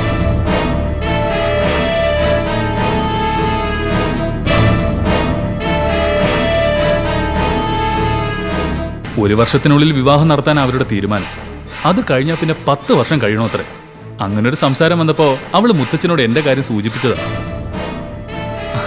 തനിക്കിത് അമ്പരപ്പുണ്ടാക്കിയെന്ന് എനിക്കറിയാം. അതേ അവസ്ഥയിൽ തന്നെ ഞാനും. എന്താ പറയേണ്ടതെന്ന് എനിക്കറിയില്ല. എനിക്കിത് ഷെയർ ചെയ്യാൻ ശബരി മാത്രമല്ലേ ഉള്ളൂ. നിങ്ങൾ തമ്മിൽ പ്രണയത്തിലായിരുന്നോ? ഇല്ല. എങ്കിൽ ഞാനത് തന്നിൽ നിന്ന് മറച്ചു വയ്ക്കോ? ഒരു ഇഷ്ടം തോന്നിയിരുന്നു അവളോട്. അതിലെന്തിരിക്കുന്നു? എന്നിട്ട് നീ എന്ത് പറഞ്ഞു? അമ്മയെ കാണാൻ അവളുടെ പപ്പ തന്നെ തീരുമാനിക്കായിരുന്നു. എന്റെ വീട് കണ്ട അതേ പ്രപ്പോസൽ വിടുമെന്ന് ഉറപ്പാ. പിന്നെ സംസാരിച്ചൊന്നും ജാനകി അറിയണ്ടെന്ന് ഞാൻ പറഞ്ഞു. താൻ എന്തെങ്കിലും ഒന്ന് പറ ശബരി. അവര് വിടത്തൊന്നുമില്ല. അവക്ക് നിന്നോട് ഇഷ്ടമുണ്ട്. അതുകൊണ്ടല്ലേ അവള് പപ്പയെ തന്നെ നിന്നടുത്തേക്ക് പറഞ്ഞു വിട്ടത്. എങ്കിലും ഞങ്ങള് പാവപ്പെട്ടവരല്ലേ, ബന്ധുബലവുമില്ല. നിനക്കൊരു കുറവുമില്ലടാ. അവൾക്ക് വേണ്ടത് നീ എന്ന വ്യക്തിയല്ലേ. ബുദ്ധിയുള്ള പെണ്ണാ അവള്. നിനക്കവള് ചേരും. All the best. എനിക്കിപ്പോ ഒരു ധൈര്യം വന്നു. ഞാൻ അമ്മയൊന്ന് വിളിക്കട്ടെ.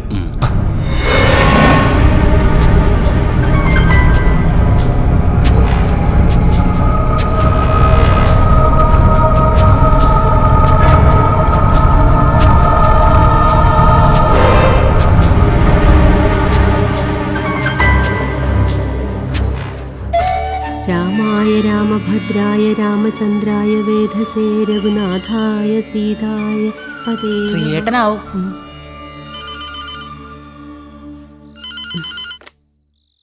ഹലോ. അമ്മ രാമായണം വായിക്കായിരിക്കും അല്ലേ? അതെ മോനെ. നമ്മുടെ വീടും അമ്മയുടെ രാമായണ പാരായണവും ഒക്കെ ദേ ഞാനിങ്ങനെ കാണുമായിരുന്നു. ഇന്നെന്താ നേരത്തെ? വലിയൊരു വിശേഷം ഉണ്ടായമ്മേ. കേക്കട്ടെ. അത് അമ്മേ, എൻ്റെ കൂടെ ഇവിടെ ജാനകി എന്ന് പറയുന്നൊരു കുട്ടി വർക്ക് ചെയ്യുന്നുണ്ട്. നല്ല കുട്ടിയാ അമ്മേ. ഇന്ന് അവളുടെ പപ്പ ഒരു പ്രപ്പോസലായിട്ട് വന്നിരുന്നു. ഞാൻ പറഞ്ഞു അമ്മയോട് പോയി സംസാരിക്കാൻ. അമ്മ കരുതും ഞാൻ ഇവിടെ ഒന്ന് പ്രേമത്തിൽ കുടുങ്ങിയെന്ന്. അങ്ങനെ ഒന്നും അല്ലമ്മേ. ഇത് അവള് തന്നെ വീട്ടിൽ പറഞ്ഞതാ.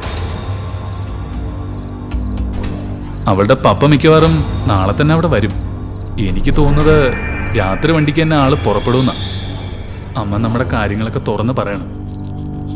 അതൊക്കെ അറിഞ്ഞിട്ട് അവർക്ക് ഇഷ്ടപ്പെടുമെങ്കിൽ മതി.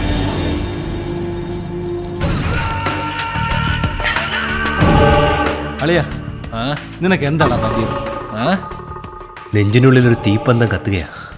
അതൊന്ന് തണുപ്പിക്കാനാ ഞാനീ. നീ എവിടെ പോടേ? അവന്റെ നെഞ്ചി കത്തുന്ന തീപ്പന്തം തണുപ്പിക്കട്ടാ. തൃശ്ശൂർ പൂരത്തിന്റെ വെടിക്കെട്ടിനിടെ കയറി നിന്റെ കുഞ്ഞുമണ അവിടെ നോക്കരുതിട്ടാ. നീ പറളിയാ.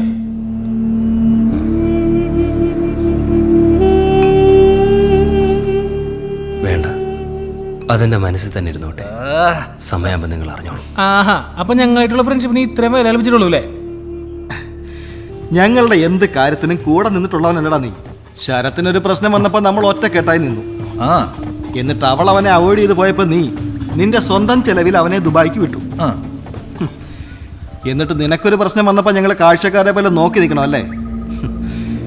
ക്ലോസ് ഫ്രണ്ട്സ് എന്നല്ലടാ പറയാറുള്ളത് നീ. ക്ലോസ് ഫ്രണ്ട്സ് എന്ന് എനിക്കൊന്നുമില്ലടാ. എന്താടാ, എന്താ അളിയാ നിന്റെ മനസ്സിന് നോക്കുന്ന പ്രശ്നം? നിനക്ക് ഞാനില്ലടാ. നിനക്ക് ഞാൻ എന്റെ ജീവൻ തരില്ല അളിയാ. പറ അളിയാ. ഇവരൊക്കെ പറയുന്നത് നീ കേൾക്കുന്നില്ലടാ. ഞങ്ങളെ ഒളിപ്പിച്ചു വെക്കേ ഇനി നിനക്ക് പറ്റുമോ? നീ ഒരു ഗ്ലാസ് ബിയറും കൂടെ വാങ്ങിട്ടോ. ഇനി നിന്നെ കുടിക്കാൻ ഞങ്ങൾ സമ്മതിക്കില്ല. ഇല്ല, വേണ്ട. ഞങ്ങളുടെ ഫ്രണ്ട്ഷിപ്പിന് എന്തെങ്കിലും വാല്യൂ കൽപ്പിക്കുന്നുണ്ടെങ്കിൽ നീ പറയണം. പറയാം. പക്ഷേ ഇക്കാര്യത്തിൽ നിങ്ങൾ ഒരു തരത്തിലും പ്രതികരിക്കില്ല എന്ന് എനിക്ക് ഉറപ്പ് തരണം. ഇതെന്റെ ലൈഫിനെ ബാധിക്കുന്ന മാറ്ററാ. അതുകൊണ്ട് എന്നെ എങ്ങനെ ഹാൻഡിൽ ചെയ്യണമെന്ന് എനിക്കറിയാം.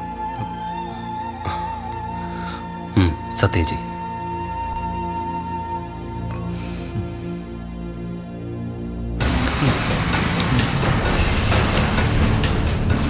എന്റെ വാക്കിനപ്പുറം നിങ്ങൾ പ്രവർത്തിക്കരുത്. ഇല്ലടാ, ഇല്ല. ശ്രീയും ജാനകിയും തമ്മിലുള്ള വിവാഹം നിശ്ചയിച്ചു.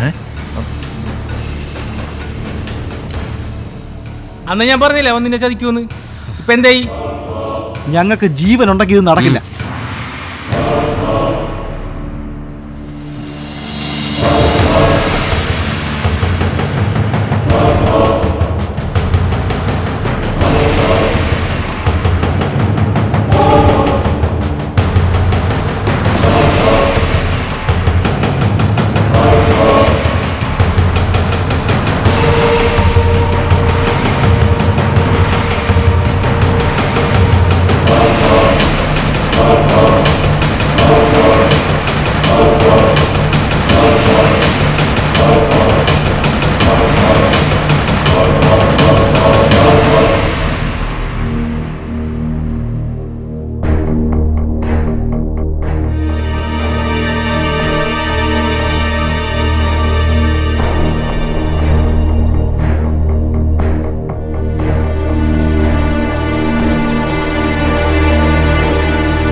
നീ ഇരിക്കേ.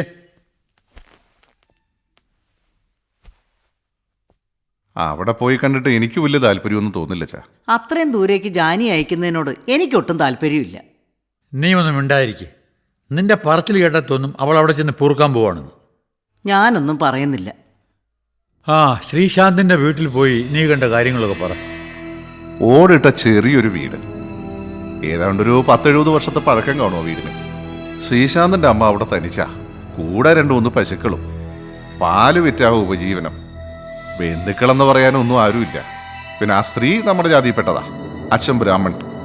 വലിയ കൂട്ടരാ, പക്ഷെ അവരാരും ഇവരെ അംഗീകരിച്ചിട്ടൊന്നുമില്ല.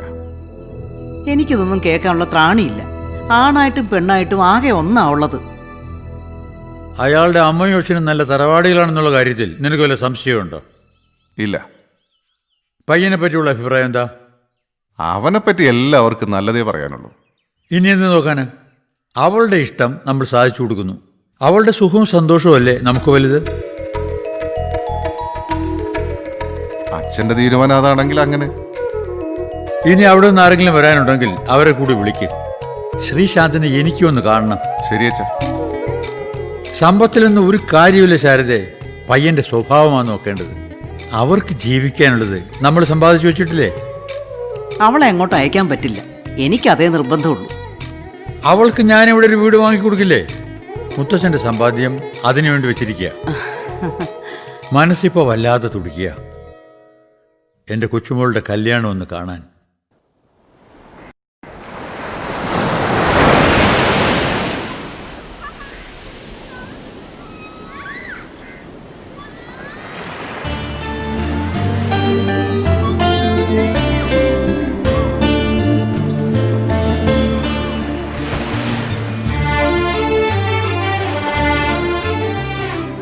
നമുക്കിവിടെ ഇരിക്കാം.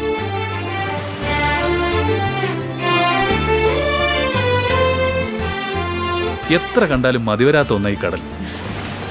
ഒരേ കടൽ. എനിക്കങ്ങനെ ഫീൽ ചെയ്യില്ല. ഓരോ തവണ കാണുമ്പോഴും പുതിയ കടല.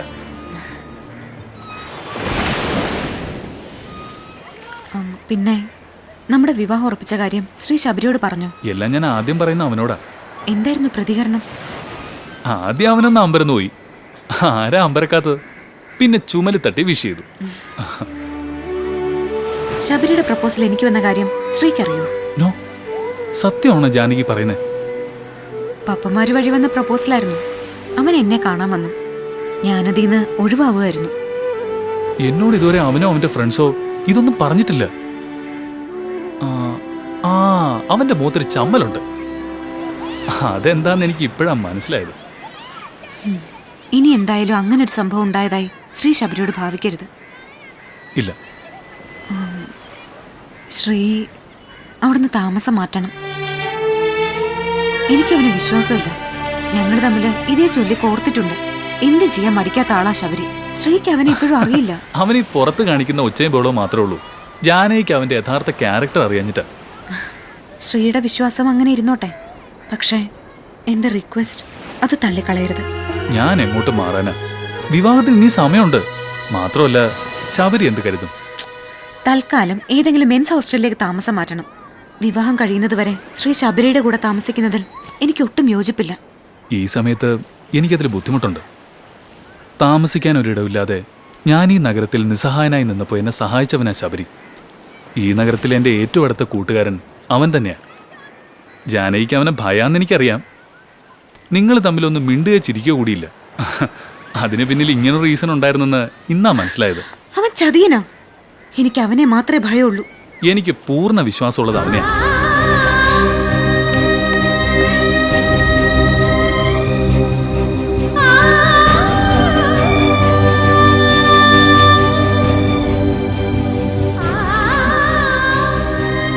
ഞാൻ എന്തു പറഞ്ഞ് ശ്രീയെ കൺവിൻസ് ചെയ്യിക്കും?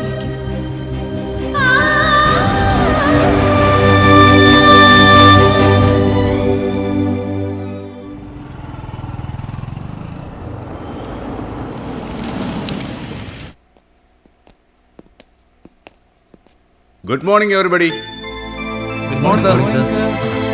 എന്താ സാർ ലഡുവുമായി എന്തെങ്കിലും ഗുഡ് ന്യൂസ് ഉണ്ടോ? അതൊരു സസ്പെൻസാ. സസ്പെൻസ് പൊട്ടിച്ചിട്ട് കാര്യം എന്താണെന്ന് പറയൂ.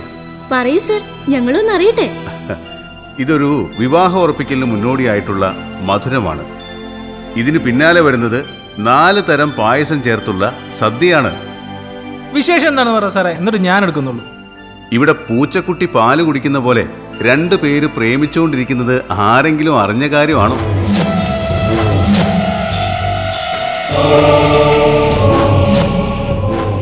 അപ്പൊ അങ്ങനെ സംഭവിച്ചോ? സംഭവിച്ചു എന്ന് മാത്രമല്ല, ഇന്നലെ മാരേജും ഫിക്സ് ചെയ്തു. ദേ ഇരിക്കുന്നു കള്ളക്കാമുകി കാമുകന്മാര്.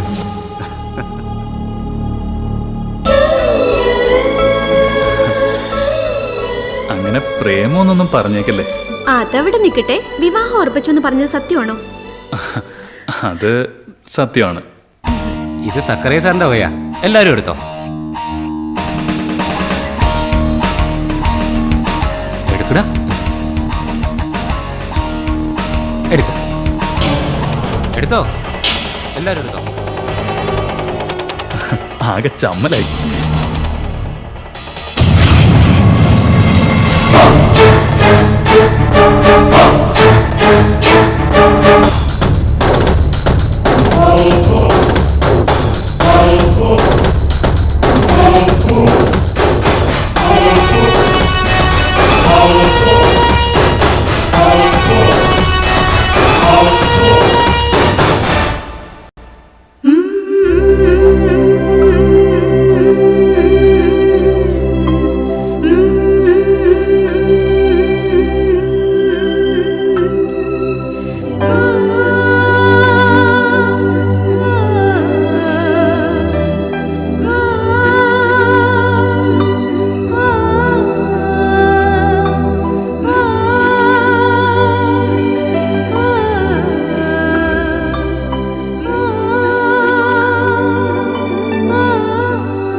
നമ്മള് ലേറ്റ് ആവോ? ഏയ് ചേട്ടാ, 2 ദോശ.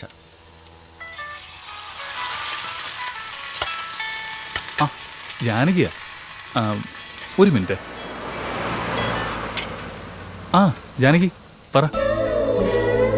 ഇൻവിറ്റേഷൻ ലെറ്റർ എന്ന് കിട്ടി. ഞാനത് നോക്കിയിരുന്നപ്പോഴാ ശ്രീ ഒന്ന് വിളിക്കണം തോന്നിയത്.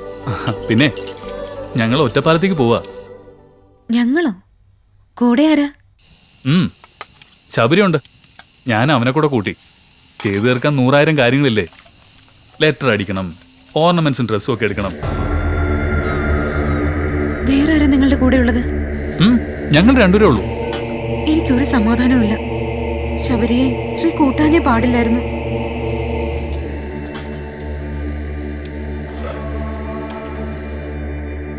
വേണ്ടിയിരുന്നില്ല ശ്രീ. അവനെ വിശ്വസിക്കാനേ പറ്റില്ല.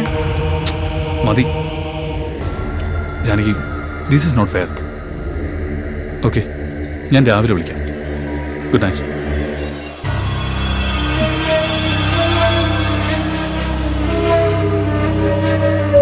ശ്രീക്ക് ഇപ്പോഴും അവനെ മനസ്സിലാക്കാൻ കഴിഞ്ഞിട്ടില്ല. ശബരി എന്തിന് ശ്രീക്കൊപ്പം കൂടി?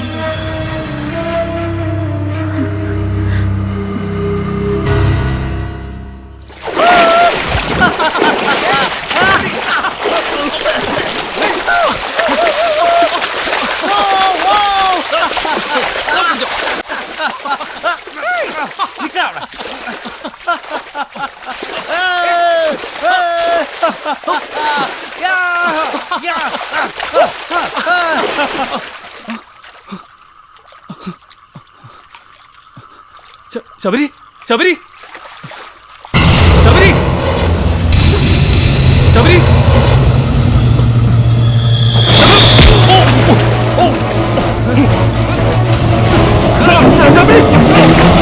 ജാനകി എന്റെ മാത്രമാണാ. ശ്രീ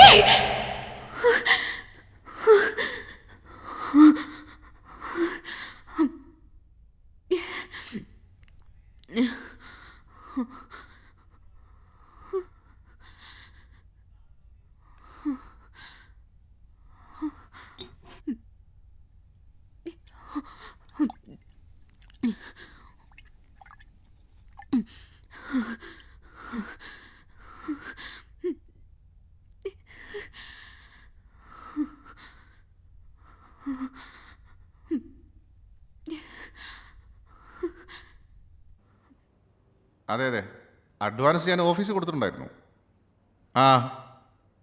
ആ ഫുൾ ടൈം AC തന്നെ ആയിക്കോട്ടെ. ആ ഓക്കെ. എറണാകുളത്തൊക്കെ നമ്മൾ നേരിട്ട് പോകേണ്ടി വരും. അച്ഛൻ്റെ ഫ്രണ്ട്സ് കൂടുതലും അവിടെയാ.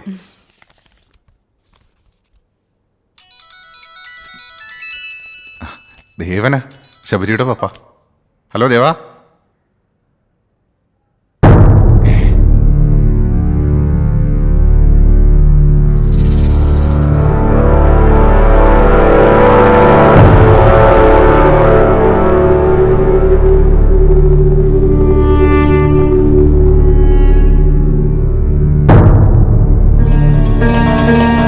എന്താ കൃഷ്ണേട്ടാ? കൃഷ്ണേട്ട ഒന്ന് പറഞ്ഞൂടെ എന്താ?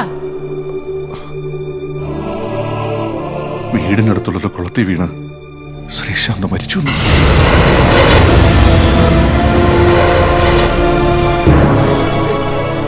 കൃഷ്ണേട്ട, എങ്ങനെ ഞാൻ മോളോട് പറയും?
എത്രയായി? 20.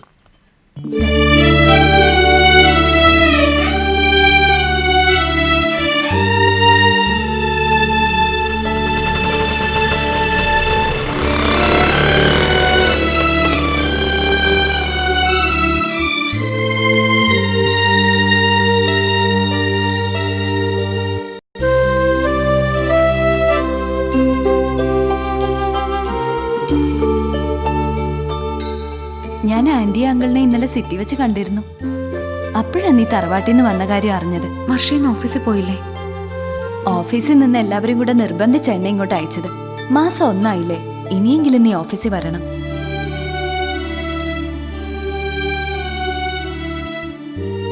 എന്റെ മനസ്സ് ഒട്ടും ശാന്തമായിട്ടില്ല വർഷ. ശ്രീയെ മറക്കാൻ ആരും നിന്നോട് പറയില്ല. അവനെ അറിയുന്ന ആർക്കും അതിന് കഴിയേയില്ല. പക്ഷേ ചില യാഥാർത്ഥ്യങ്ങൾ നമ്മൾ അംഗീകരിക്കണ്ടേ മോളെ? ഞാനതിന് ശ്രമിക്കുന്നുണ്ട്. നീ നാളെ മുതൽ ഓഫീസിൽ വരണം. ശ്രീയെക്കുറിച്ചുള്ള ഏറ്റവും നല്ല ഓർമ്മകൾ അവിടെയല്ലേ ഉള്ളത്? സക്രിയ സാറും ആകെ ടെൻഷനില്ല. ഇനി നീ വരാതിരുന്ന സക്രിയ സാർ എക്സ്പ്ലനേഷൻ കൊടുക്കേണ്ടി വരും. നീ കമ്പനി വിട്ടു പോവാൻ ഞങ്ങൾ ആരും ആഗ്രഹിക്കുന്നില്ല. ഞാൻ വരാം. നീ പറഞ്ഞത് ശരിയാ വർഷ. ശ്രീയുടെ സാമീപ്യം എനിക്കിവിടെ ഫീൽ ചെയ്യും. പിന്നെ ശ്രീയുടേതൊരു മുങ്ങിമരണമാണെന്ന് നിങ്ങളെല്ലാവരും വിശ്വസിക്കുന്നുണ്ടാവും. ഞാൻ മാത്രം അത് വിശ്വസിക്കില്ല. എന്റെ ശ്രീയെ കൊന്നതാ. ആര്? ശബരിയോ? സംശയമുണ്ട്. ഞങ്ങളുടെ വിവാഹം നിശ്ചയിച്ച നിമിഷം മുതൽ ഒരവസരം പാർത്ത് അവൻ ശ്രീയുടെ പിന്നാലെ ഉണ്ടായിരുന്നു. അവസരം കിട്ടിയപ്പോ അവനത് ചെയ്തു. അതിനൊരു ദൃക്സാക്ഷി പോലും ഇല്ലാതായി. പോസ്റ്റ്മോർട്ടം റിപ്പോർട്ടിൽ മുങ്ങിമരണമെന്നല്ലേ തെളിഞ്ഞത്? അവന്റെ പപ്പയുടെ സ്വാധീനം കൊണ്ട് അത് മുങ്ങിമരണമാക്കി തീർത്തതാ. പാവം ശ്രീ. കൂടെയുള്ളത് ഒരു ചെന്നായിയാണെന്ന് അവൻ തിരിച്ചറിഞ്ഞില്ല. ഞാൻ എത്ര പറഞ്ഞിട്ടും അവനത് ഉൾക്കൊള്ളാനും കഴിഞ്ഞില്ല. കൊന്നുകളഞ്ഞില്ലേ എന്റെ ശ്രീയെ? ജാനകി, കരയാതെ.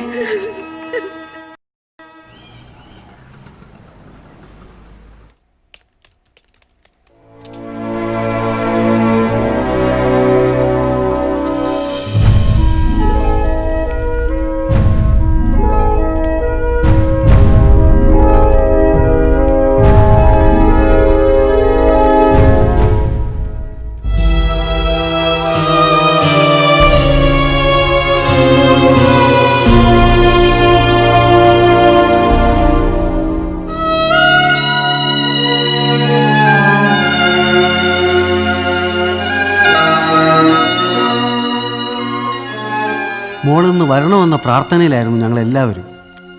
ജാനകി, നീ ചെന്ന് സക്രിയ സാറിനെ ഒന്ന് കണ്ടിട്ട് വാ. ചെല്ലുമോളെ.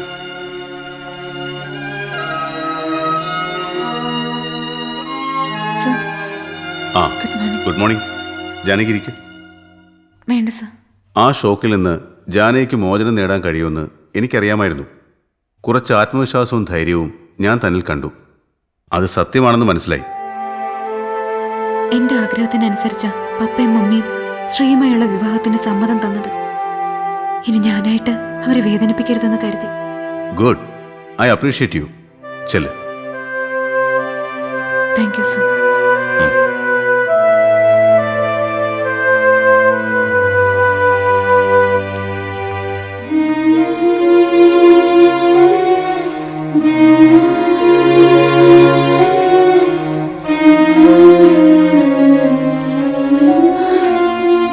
Hello, good morning madam.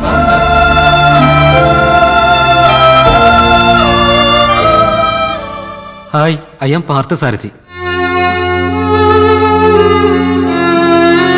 Janaki, ആ പുതിയ അപ്പോയിന്റ്മെന്റാ. പാർത്ഥസാരഥി പാലക്കാട്ടുകാരനാ.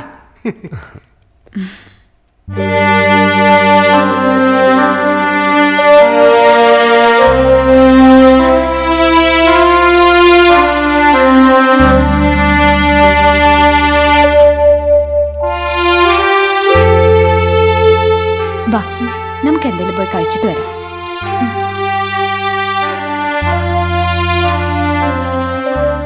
നീ അവിടെ ഇരുന്ന് കരഞ്ഞു പോവുമെന്ന് ഞാൻ പേടിച്ചു. ഇല്ല, സ്വയം കൺട്രോൾ ചെയ്യാൻ എനിക്കറിയാം. അവന്റെ നോട്ടം നീ ശ്രദ്ധിച്ചോ?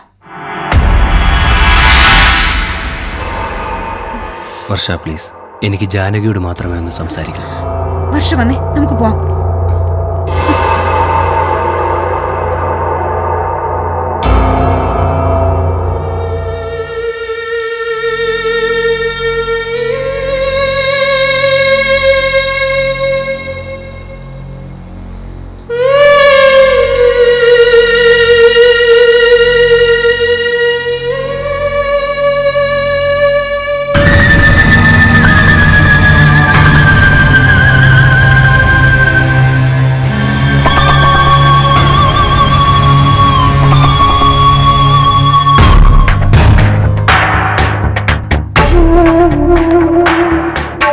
താമസിക്കാൻ ഒരിടമില്ലാതെ ഞാൻ ഈ നഗരത്തിൽ നിസ്സഹായനായി നിന്നപ്പോൾ എന്നെ സഹായിച്ചവനാ ശബരി. ഈ നഗരത്തിലെ എൻ്റെ ഏറ്റവും അടുത്ത കൂട്ടുകാരൻ അവൻ തന്നെയാണ്. അവൻ ചതിയനാ. എനിക്ക് പൂർണ്ണ വിശ്വാസമുള്ളത് അവനെയാണ്. നീ ഓർത്തു വെച്ചു, ഈ ഇൻസൾട്ട് ശബരി സഹിക്കില്ല. എന്നെ ക്ഷണിച്ചു വരുത്തി നാണം കെടുത്തിട്ട് നീ മറ്റൊരാളെ കല്യാണം കഴിക്കാന്ന് കരുതണ്ട.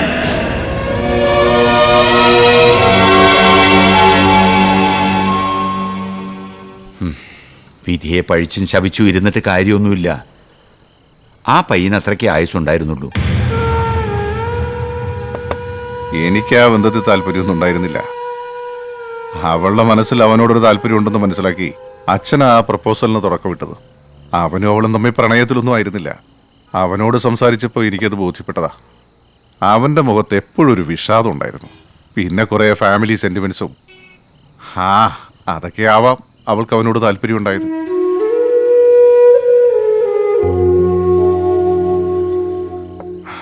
അതൊരു വലിയ വിഡ്ഢിത്തമായി പോയെന്ന് ഇപ്പം എനിക്ക് തോന്നുന്നു. അത് തിരുത്താനും സമയമുണ്ടല്ലോ. ഇനി ഉടനെ ഒരു വിവാഹത്തിന് അവൾ സമ്മതിക്കുമെന്ന് എനിക്ക് തോന്നുന്നില്ല. ദേവനറിയോ, അടുത്ത നവംബറിന് മുമ്പ് അവളുടെ വിവാഹം നടന്നില്ലെങ്കിൽ പിന്നെ 10 വർഷം കഴിയണമെന്ന ജാതകത്തിൽ കാണുന്നേ. ജാനകിയുടെ കാര്യത്തിൽ ഞങ്ങൾക്കിപ്പോഴും താല്പര്യമുണ്ട്. സത്യമാണ് ഞാൻ പറഞ്ഞത്. അത് പറയാനാ ഞാനിങ്ങോട്ട് വന്നത്. താല്പര്യമുണ്ടെങ്കിൽ വിശ്വനാഥൻ സാറുമായി കൂടി ആലോചിച്ച് ഒരു മറുപടി താമ്പറ. എനിക്ക് താല്പര്യമുണ്ട്. ഇങ്ങനെ ഒരു മനസ്സ് തനിക്ക് ശബരിക്കും ഉണ്ടായല്ലോ. ഈ വിവാഹം ഞാൻ നടത്തും. ഇതാ ദൈവം വിധിച്ചതെന്ന് എനിക്കിപ്പോ തോന്നിപ്പോവുക.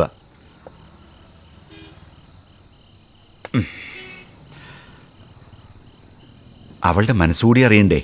ഞാൻ അവളുടെ അച്ഛനല്ലേ ഇടൂ. ശരി, ഞാനൊന്ന് ഇറങ്ങട്ടെ. Good night. Good night.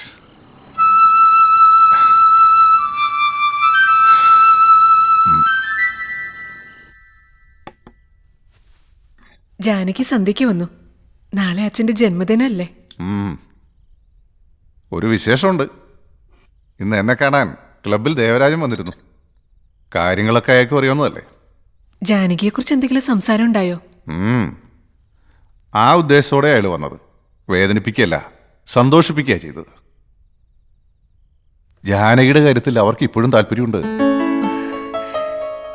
അത് നേരിൽ കണ്ട് പറയാനാ ദൈവം വന്നത്. ഞാൻ പിന്നെ മറ്റൊന്നും ചിന്തിച്ചില്ല, വാക്കും പറഞ്ഞു. അവളോട് ചോദിക്കാതെ ശബരിയെ പറ്റി നാളിതുവരെ മോശമായിട്ടൊന്നും അവള് പറഞ്ഞിട്ടില്ലല്ലോ. അവന്റെ പ്രപ്പോസൽ അവൾ ഒഴിവാക്കിയത് 1 വർഷം കഴിഞ്ഞ് മാരേജ് മതിയെന്ന കാരണം കൊണ്ടല്ലേ? അതൊക്കെ ശരി തന്നെ. പിന്നെ ഏതാ ശരിയാവാത്തെ? എനിക്ക് ഈ വിവാഹം നടത്തിയേ തീരൂ. എന്റെ മോൾ എന്നെ അനുസരിച്ചില്ലെങ്കിൽ പിന്നെ ഞാൻ അവളുടെ അച്ഛനാണെന്നും പറഞ്ഞ് എന്തിനു നടക്കണം?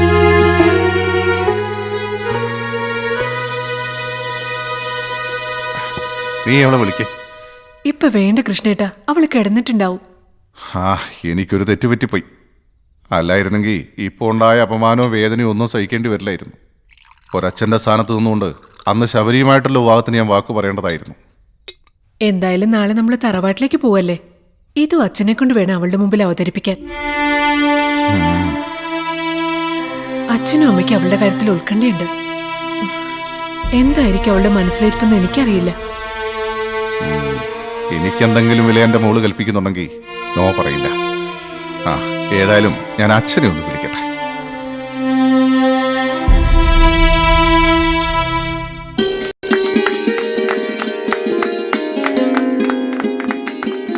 അങ്ങനെ 80-ാം പിറന്നാളിലേക്ക് വിശ്വനാഥ മേനോൻ കാലൂന്നിയിരിക്കുന്നു. ഹാപ്പി ബർത്ത്ഡേ മുത്തശ്ശ. അതിന് തന്നേച്ച, ഞാൻ മുറിക്കാം.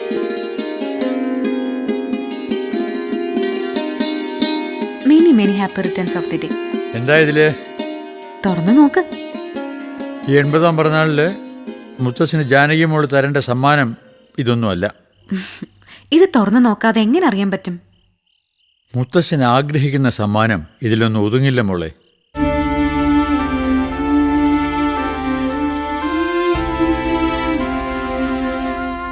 മുത്തശ്ശന് വേണ്ടത് നിന്റെ കൂടെ സ്നേഹമുള്ള ഒരാളെയാണ്.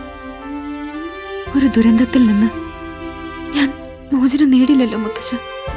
വിവാഹം കഴിഞ്ഞിട്ടാണ് അങ്ങനെ ഒരു ദുരന്തം ഉണ്ടായതെങ്കിലും വീണ്ടും നിന്റെ ചിരിയൊന്ന് കാണാൻ ഞങ്ങൾ എത്ര കൊതിക്കുന്നുണ്ട് മോളെ. നീ വരുമെന്ന് ഉറപ്പ് കിട്ടിയിട്ടാണ് പിറന്നാൾ ആഘോഷിക്കാൻ മുത്തശ്ശൻ തയ്യാറായത്. മുത്തച്ഛൻ ആഗ്രഹിച്ച സമ്മാനം മോള് ഞങ്ങൾക്ക് തരണം. ഇപ്പൊ നിന്റെ വിവാഹം നടന്നില്ലെങ്കിൽ 10 വർഷം വരെ കാത്തിരിക്കണമെന്ന ജാതകവിധി കൂടെ കണ്ടതോടെ ഞങ്ങൾക്ക് പേടിയായി മോളെ. മുത്തച്ഛൻ്റെ മുഖത്ത് നോക്കി നോ എന്നൊരു വാക്ക് എൻ്റെ മോള് പറയില്ലെന്ന് എനിക്കറിയാം.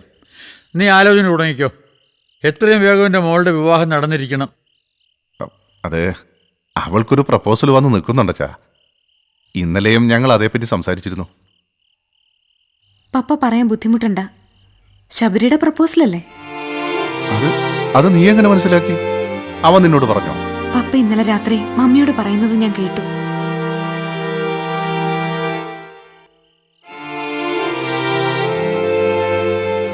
പപ്പ വന്നതറിഞ്ഞ് ഞാൻ ഡൈനിങ് റൂമിലേക്ക് വന്നപ്പോഴാ എല്ലാം കേട്ടത്. ഞാൻ അതിനനുസരിച്ചില്ലെങ്കിൽ പപ്പയും മോളും തമ്മിലുള്ള ബന്ധം അവസാനിക്കുമെന്ന് പറയുന്നത് ഞാൻ കേട്ടു. പപ്പ ശബരിയുടെ ഡാഡിക്ക് വാക്കും കൊടുത്തു. അതെ, സത്യമാണ്. ജാനുകുട്ടി, എതിര് പറയരുത്. ഇതാണ് വിധി. കറങ്ങി തിരിഞ്ഞ് വീണ്ടും അവിടെ തന്നെ വന്നില്ലേ? അതെ മുത്തശ്ശ, ഇത് വിധി തന്നെയാ. മോൾ മുത്തശ്ശനെ നിരാശപ്പെടുത്തരുത്. ഞാൻ ആരെയും നിരാശപ്പെടുത്തില്ല, നിരാശപ്പെടുത്താൻ പാടില്ല. പപ്പയ്ക്ക് ധൈര്യമായി വിവാഹം ഉറപ്പിക്കാം. എനിക്ക് പൂർണ്ണ സമ്മതം. മോളെ, ഇങ്ങനെ ഒരു മോളെ കിട്ടാൻ തപസ് ചെയ്യണം. ദേവരാജനെ വിളിക്ക്. ഏറ്റവും അടുത്ത മുഹൂർത്തത്തിൽ നമുക്ക് വിവാഹം നടത്താം. ശരിയച്ചാ.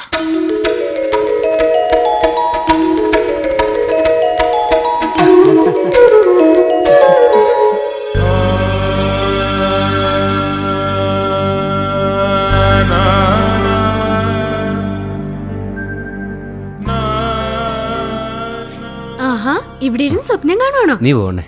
ഡാഡി വന്നിട്ടുണ്ട്, അങ്ങോട്ട് ചെല്ല. പിന്നെ വിവാഹ തീയതി നിശ്ചയിച്ചു. ഇനി അധികം സ്വപ്നം ഒന്നും കാണണ്ട. പയ്യനെത്തിക്കഴിഞ്ഞു. നീ ഇരിക്കെ. ദിവസക്കുറി അയച്ചിട്ട് വരികയാ ഞാൻ. ഈ മാസം 13 വിവാഹം. ഒരു വലിയ ഇഷ്യൂ ഒക്കെ ഉണ്ടായതല്ലേ, ഒരു ലളിതമായ ചടങ്ങ് മതിയും തീരുമാനിച്ചു. എന്താ മതി? അപ്പോ ഗുരുവായൂർ വെച്ച് താലികെട്ട്. നമ്മുടെ ഭാഗത്തുനിന്ന് 100 പേര് മതി. ക്ഷണക്കത്തൊന്നും വേണ്ട, വിളിച്ചു പറയാം. താല്പര്യമുള്ളവർ വരട്ടെ. എന്തായാലും കള്ളന്റെ മോഹം നടന്നില്ലേ? അതെ, ശബരിയേട്ടന് വിധിച്ചതാ ജാനകി ചേച്ചി.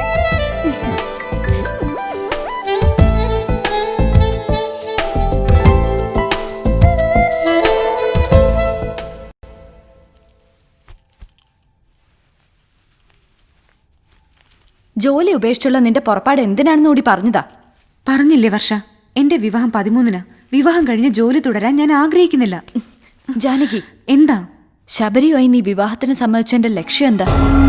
എല്ലാവരും വിവാഹം കഴിക്കുന്നതിന്റെ ഉദ്ദേശം എന്താ? അത് തന്നെ മതി നിന്റെ കളിയാക്കല്. നീയൊരു വിവാഹം കഴിച്ചില്ലേ, ഇനി എന്റെ ഊഴം. അപ്പൊ പകയാണല്ലേ നിന്റെ മനസ്സില്? ശബരിയാണ് ശ്രീയെ കൊന്നതെന്ന് നീ വിശ്വസിക്കുന്നു. എന്നിട്ടും അവനുമായി വിവാഹത്തിന് നീ തയ്യാറായത് പക മനസ്സിൽ വെച്ചോണ്ടല്ലേ? നിന്നോട് ഞാൻ എന്ത് പറയാനാ? വീട്ടുകാർ ശബരിയുമായുള്ള എന്റെ മാരേജ് ഫിക്സ് ചെയ്തു. എന്റെ എല്ലാ ആഗ്രഹങ്ങൾക്കും കൂട്ടുനിന്നവരാ അവര്. അവരെ ഇക്കാര്യത്തിൽ വേദനിപ്പിക്കാൻ എനിക്ക് കഴിയില്ല. നീ പക വീട്ടി ജീവിതം ഹോമിക്കാനുള്ള പുറപ്പാടില്ല. നീയും നിന്റെ ലൈഫ് സ്പോയിൽ ചെയ്യല്ലേ? എന്നെ ഉപദേശിക്കാൻ ഒരു അർഹതയും നിനക്കില്ല. ഞാൻ ഇനി ഒന്നും പറയുന്നില്ല. നിന്റെ ജീവിതം വച്ച ഈ കളിയെന്ന് ഓർത്താ നല്ലത്. ഞാൻ ഇറങ്ങ. നീ വിവാഹത്തിന് വരണം. ഓഡിറ്റോറിയത്തിൽ വന്നാൽ മതി. എന്റെ വീട്ടിലേക്ക് ഞാൻ നിന്നെ ക്ഷണിക്കുന്നില്ല.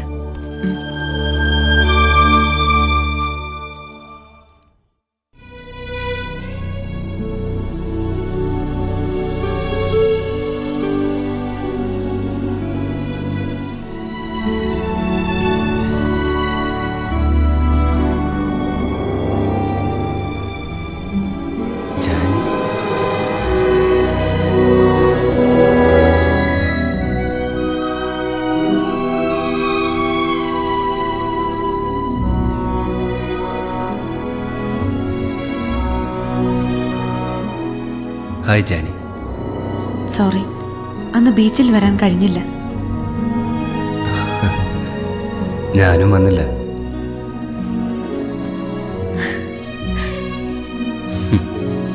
നീ ഇത്രയും നാൾ എവിടെയായിരുന്നു? ചില ഫാമിലി പ്രോബ്ലംസ്.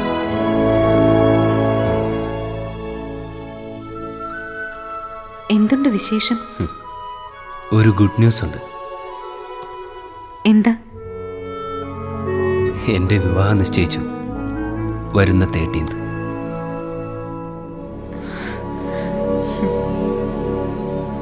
ഗുഡ് ന്യൂസ് ആണല്ലോ. എന്നെ ക്ഷണിക്കുന്നില്ലേ? നീ ഫേക്ക് ആണെന്ന് എനിക്കറിയാം. എങ്കിലും ID പറഞ്ഞ ഇൻവിറ്റേഷൻ അയക്കാം. ഓക്കെ. എവിടെ വെച്ചാ കല്യാണം? ഗുരുവായൂർ വെച്ചാ. എല്ലാം പെട്ടെന്നായിരുന്നു.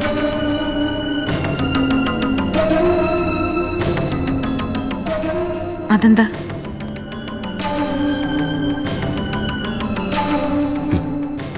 നത്തിങ്.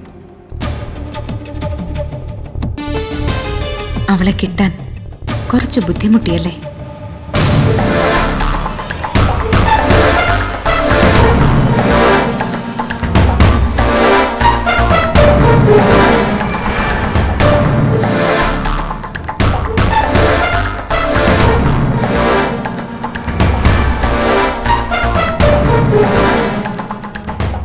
ആരെയെങ്കിലും ചതച്ച് കൊന്നിട്ടാണോ അവളെ സ്വന്തമാക്കാൻ പോകുന്നത്?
വാങ്ങിക്കോളൂ. ഈശ്വരനെ മനസ്സിൽ ധ്യാനിച്ച് വലതുകാലം വെച്ച് കയറുമോളെ. വാ.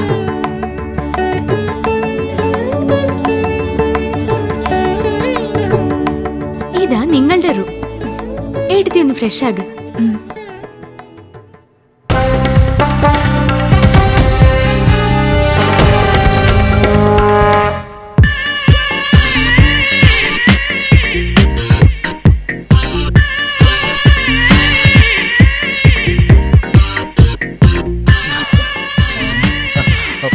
ഒന്നും കൂടെ ആവല്ലേ?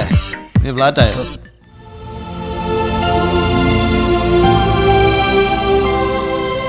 എടുത്തി എടുത്തി ഒന്ന് വന്നേ. സക്രി സാറും വൈഫും വന്നിട്ട് കുറെ നേരമായി. വിവാഹത്തിന് പങ്കെടുക്കാൻ കഴിയാത്തതിൽ ഞങ്ങൾക്ക് വളരെ വിഷമമുണ്ട്. എന്താ സാർ, ഞങ്ങൾക്കറിയില്ലേ ഇന്ന് ആനുവൽ മീറ്റിംഗ് ആയിരുന്നു. പിന്നെ sir. Good evening sir. Good evening.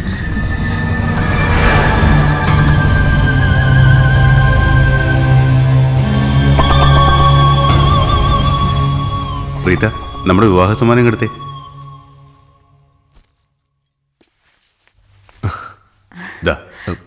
Wish you happy married life. Thank you. എന്നാ ഞങ്ങൾ ഇറങ്ങട്ടെ. ഒരു ദിവസം രണ്ടാമത് ഞങ്ങളുടെ വീട്ടിലേക്ക് വരണം.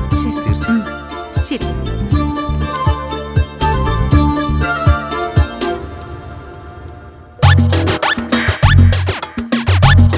അയ്യോ, അല്ല എന്തോ നടിയടേ ഇത്. സക്കറിയ സാറും വൈഫും പോയോ? സക്രിയ സാർ ഇന്നേനെ ഓരോന്ന് ഞാൻ വിചാരിച്ചില്ല. അതെ, സക്കറിയ സാർ ഒന്നതേ നിന്നെ ഉദ്ദേശിച്ചില്ല. അത് ജാനകിനെ ഓർത്തണം. നിന്നോർത്ത് മാത്രം മതി. എല്ലാരും ഒന്ന് പിരിഞ്ഞേ. സമയം എത്രയെന്ന് വല്ല ബോധമുണ്ടോ? 9. നല്ല 9. ബിയർ അടിച്ച് തലകുമ്പിട്ടിരിക്കുക. കൂടെ വേറെ സമയം 10 കഴിഞ്ഞു. ദേ ഏട്ടാ, ഏട്ടത്തി തനിച്ചിരുന്ന് ബോറടിക്കുക. ദ്രോഹിക്കരുത് പ്ലീസ്. ഞാൻ ഇനി ഡാഡിയെ വിളിക്കണോ? അയ്യോ ഞങ്ങള് പോയി തരാമേ. ഞങ്ങള് പോയേക്കാവേ. ഇതും കൂടെ ഇരിക്കട്ടെ. Good night. ഗുഡ് നൈറ്റാ. കാണണം. ഫസ്റ്റ് നൈറ്റ് അല്ലേ? അതെ അതെ. മാറ്റി പോടാ.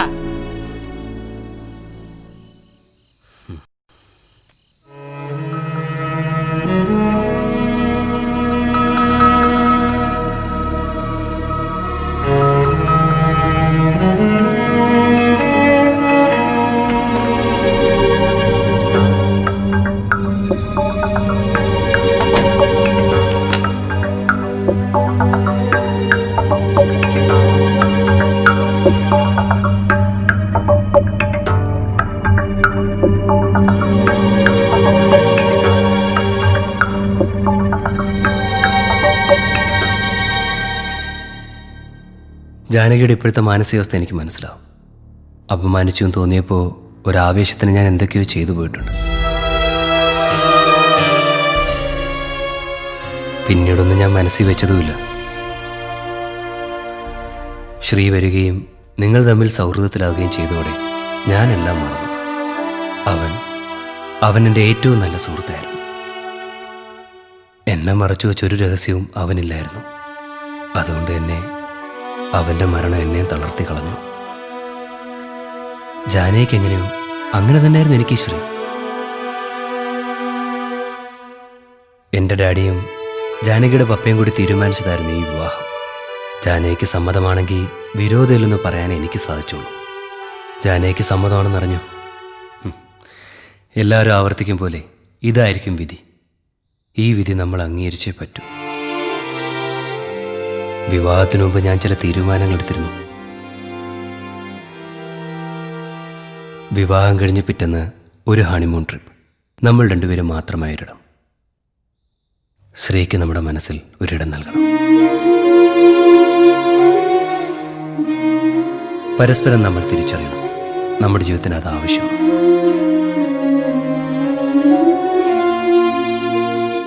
യാത്രയ്ക്കുള്ള ഏർപ്പാടെല്ലാം ഞാൻ ചെയ്തിട്ടുണ്ട്. രാവിലെ നമ്മൾ പുറപ്പെടും. ജാനകിക്ക് എതിർപ്പില്ലല്ലോ? ഇല്ല. അപ്പോൾ ഗുഡ് നൈറ്റ്.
ഇതൊരു സൂയിസൈഡ് പോയിന്റാണ്.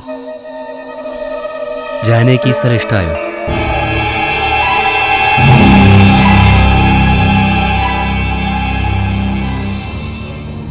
ഇഷ്ടമായി. ഒരിക്കലും വിചാരിച്ചില്ല ഇങ്ങനൊരു സ്ഥലത്തേക്ക് എന്നെ കൊണ്ടുവരുമെന്ന്. ജാനകിയുടെ ആഗ്രഹം എന്താണെന്ന് എനിക്കറിയാം. ഒന്നുകിൽ ഒരു പ്രതികാരം പോലെ സ്വയം ഇല്ലാതാവും, അല്ലെങ്കിൽ എന്നോടുള്ള പക. ഇതൊക്കെ കൊണ്ടല്ലേ ജാനകി വിവാഹത്തിന് തയ്യാറായത്. അതെ, ജാനകിയുടെ ലക്ഷ്യം അത് തന്നെയാണ്. ശ്രീയെ കൊലപ്പെടുത്തിയ ശബരിയോടുള്ള പക. ഇതൊക്കെ മനസ്സിലാക്കി തന്നെയാണ് ഞാൻ ജാനകിയുടെ കഴുത്തിൽ താലി കെട്ടിയത്. ജാനി എന്ന ഫേസ്ബുക്ക് ഫ്രണ്ട് ജാനകിയാണെന്ന് ഞാൻ തിരിച്ചറിഞ്ഞു. അവസാനം നീ അച്ചു എന്ന് എനിക്ക് അയച്ച മെസ്സേജിലൂടെ.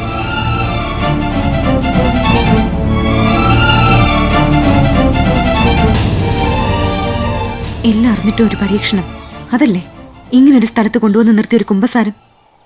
അതല്ലേ നീ പ്ലാൻ ചെയ്തത്? എന്നാ നിനക്ക് തെറ്റി. ഇതെന്റെ വിജയമാണ്.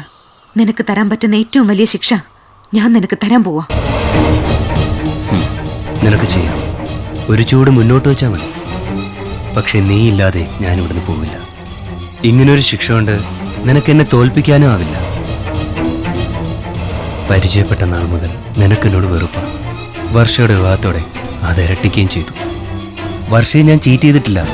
ആ ഫോട്ടോസ് ഒന്നും മോർഫ് ചെയ്തതല്ല, ഒറിജിനലാ. അവള് നിന്നെ പറഞ്ഞ് തെറ്റിദ്ധരിപ്പിച്ചതാ. വർഷയും ശരത്തും തമ്മിൽ വഴിവിട്ട ബന്ധമുണ്ടായിരുന്നു. നല്ല വിവാഹാലോചന വന്നപ്പോ അവൾ അവനെ ചതിക്കുകയായിരുന്നു. ഞാനത് വിശ്വസിക്കില്ല. വേണ്ട, അത് പറഞ്ഞ് സത്യസന്ധനാവാൻ ഞാൻ ആഗ്രഹിക്കുന്നില്ല. പക തീർക്കുന്നതിന് മുമ്പ് ചില കാര്യങ്ങൾ കൂടി നീ അറിയണം. എനിക്ക് വേണ്ടിയല്ല, ഞാൻ കൊന്നത് നീ വിശ്വസിക്കുന്ന നിന്റെ ശ്രീയുടെ ആത്മശാന്തിക്ക് വേണ്ടി. ദേവികയുടെ ജനനത്തോടെയാണ് ഞങ്ങൾക്ക് അമ്മയെ നഷ്ടപ്പെടുന്നത്. ഒരമ്മയുടെ മുഴുവൻ സ്നേഹവാത്സല്യങ്ങൾ പിന്നീട് ഞാൻ അറിഞ്ഞത് ശ്രീയുടെ അമ്മയിൽ നിന്നാണ്. ശ്രീക്കൊപ്പം പലവട്ടം ഞാനവിടെ പോയിട്ടുണ്ട്. ശ്രീയെപ്പോലെ ആ അമ്മ എന്നെ സ്വന്തം മകനെ പോലെ സ്നേഹിച്ചു.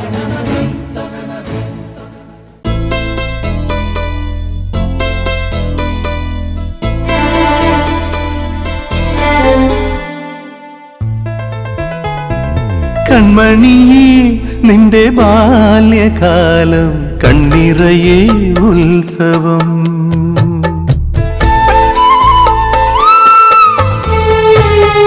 നെഞ്ചിലിത തുള്ളി വന്നു വീണ്ടും വെൺതിരത്തൻ സാഗരം. പിച്ച വച്ചു വെച്ചു വെച്ച കാലമെൻ മിച്ചമായ ജീവനുള്ള സാന്ത്വനം അന്നും ഇന്നും എന്റെ സ്വന്തമാണടാ. കൺമണിയേ നിന്റെ ബാല്യകാലം കണ്ണിറയെ ഉത്സവം. നെഞ്ചിലിതാ തുള്ളി വന്നു വീണ്ടും വെൺതിരത്തൻ സാഗരം.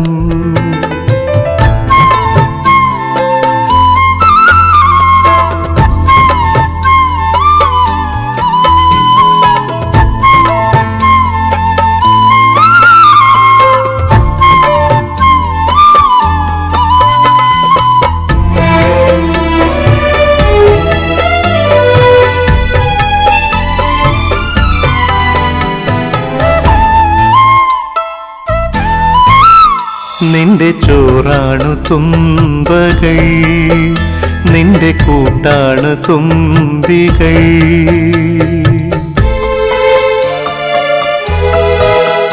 നിന്റെ ചേലായ വേളകൾ എന്റെ പാലായ നാളുകൾ. പഞ്ചാരക്കള്ളൻ പുന്നാരനവൻ കൊഞ്ചുവാനുമില്ല എന്നവൻ. ഓർമ്മച്ചിപ്പിയിലുള്ളോരോ മനേ ഓളം കൊണ്ടു നിന്നെ മൂടിയമ്മ. കൺമണിയേ നിന്റെ ബാല്യകാലം കണ്ണിറയെ ഉത്സവം.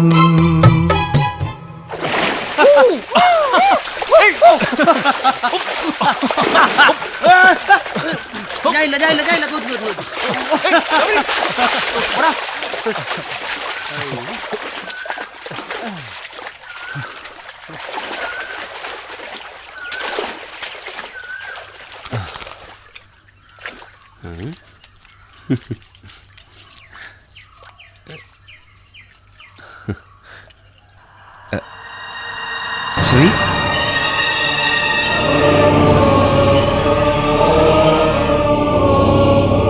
ശ്രീ, ശ്രീ, ശ്രീ, ശ്രീ, ശ്രീ, ശ്രീ, ശ്രീ, ശ്രീ,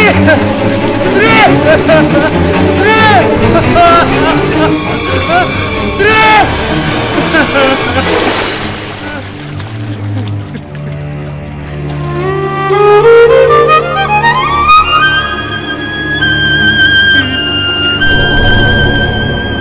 ചെളി പോന്നതാ.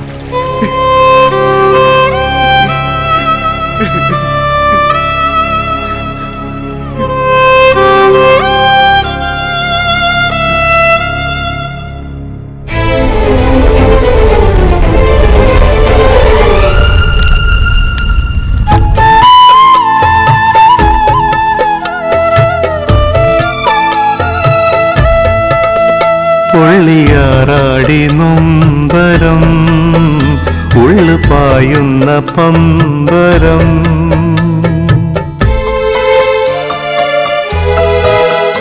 അന്ന് തേനുള്ള ചുണ്ടുകൾ ഇന്ന് നീരുള്ള കണ്ണുകൾ. ഉണ്ണിക്കാലോടും ചിഹ്നം മങ്ങുന്നേ ഉണ്ണുവാനുമില്ല ഇന്നവൻ. ഒന്നുമാകാതെന്റെ കുഞ്ഞു പോയി മണ്ണിലാകെ അമ്മ തേടി നിന്നേ.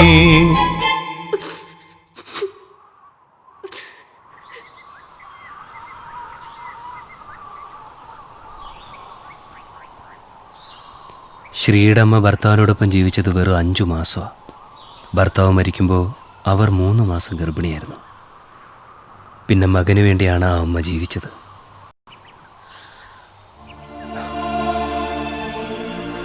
ബന്ധുക്കളാരും സഹായിക്കാൻ വന്നില്ല. പല വീടുകളിലും അടുക്കളപ്പണി ചെയ്ത് ആ അമ്മ മകനെ പഠിപ്പിച്ചു. 26 കൊല്ലം കണ്ണിൽ എണ്ണയൊഴിച്ച് ആ മകനെ കാത്തു സൂക്ഷിച്ചു. എല്ലാ കഥകളും നനവുള്ള ചിരിയോടെ ആ അമ്മ എന്നോട് പറഞ്ഞിട്ടുണ്ട്. നാട്ടിലെ അമ്മയുടെ വേരുകൾ തേടിയ അവൻ ഇവിടേക്ക് വന്നത്. ആ അമ്മയുടെ മുമ്പിൽ നിനക്ക് എന്ത് യോഗ്യതയാണ് ഉള്ളത്? നിന്റെ ഈ ശരീരം മോഹിച്ച ആ അമ്മയുടെ മകനെ കൊന്നുകളയാൻ എനിക്ക് കഴിയുമെന്ന് കരുതുന്നുണ്ടോ നീ?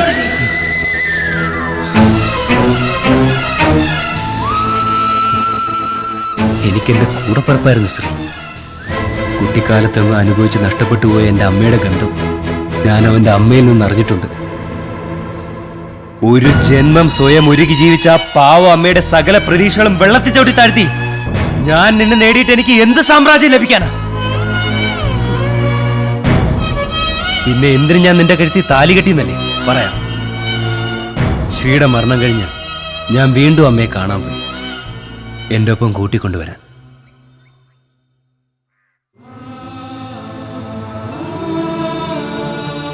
അമ്മ മോന്റെ കൂടെ വരാം. പക്ഷേ മോൻ ഒരു കാര്യം സാധിച്ചു തരണം. അമ്മ പറ, എന്ത് ഞാൻ സാധിച്ചു തരും? ജാനകി, ആ പെൺകുട്ടിയെ നീ സ്വീകരിക്കണം.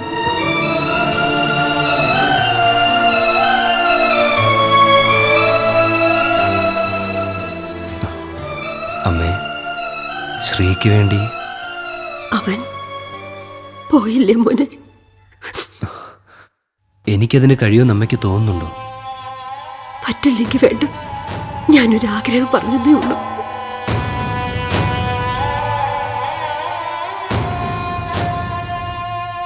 എത്ര കാലം എന്ന് വെച്ചാൽ ഇവിടെ തനിച്ച് അമ്മ എൻ്റെ കൂടെ വരണം.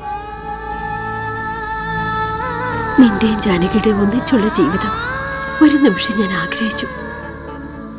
നിങ്ങൾക്കൊരു ആൺകുഞ്ഞ് പിറന്നാൽ അതെന്റെ ശ്രീയാകുമെന്ന് മോഹിച്ചു. അങ്ങനെ സംഭവിച്ചാൽ ഞാൻ മോന്റെ കൂടെ വരാം. അതല്ലാതെ എന്റെ കുട്ടിയുടെ ഓർമ്മകൾ വിട്ട് എനിക്ക് വരാൻ പറ്റില്ല.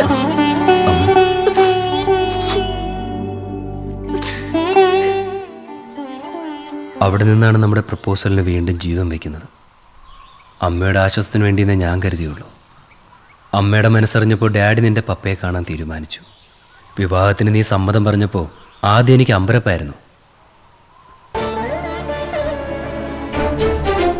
നിന്റെ ലക്ഷ്യം പിന്നെയാണ് ഞാൻ മനസ്സിലാക്കിയത്. ഇനി നിനക്ക് തീരുമാനിക്കാം, ഞാൻ തടയില്ല. എന്നെ വിശ്വസിക്കാൻ സന്മനസ്സുണ്ടെങ്കിൽ കൂടെ വരാം. മനസ്സിൽ ജ്വലിക്കുന്നത് പകയാണെങ്കിൽ സ്വയം ഇല്ലാതാവാം. അതല്ല, എന്നെ ശിക്ഷിക്കണമെങ്കിൽ ഞാനിതാ നിന്റെ മുമ്പിൽ നിൽക്കുകയാണ്.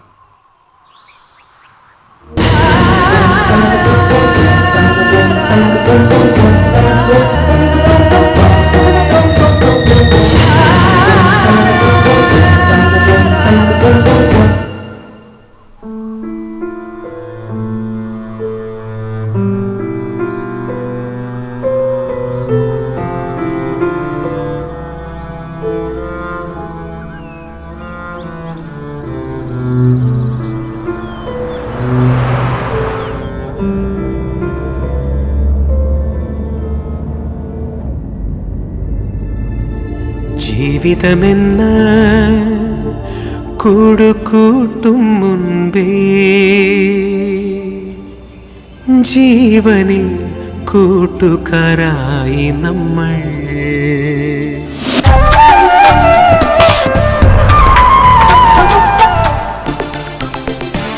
ജീവിതമെന്ന കൂടുകൂട്ടും മുൻപേ ജീവനിൽ കൂട്ടുകാരായി നമ്മൾ.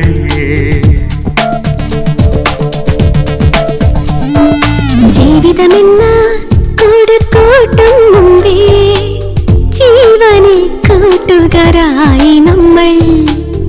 കൗതുകം വിടരും കണ്ണുമായി ചീറിടും കൗമാരക്കുരുവിക്കൂട്ടം പോലെ നമ്മൾ. ജീവിതമെന്ന കൂടുകൂട്ടും മുമ്പേ ജീവനിൽ കൂട്ടുകാരായി നമ്മൾ.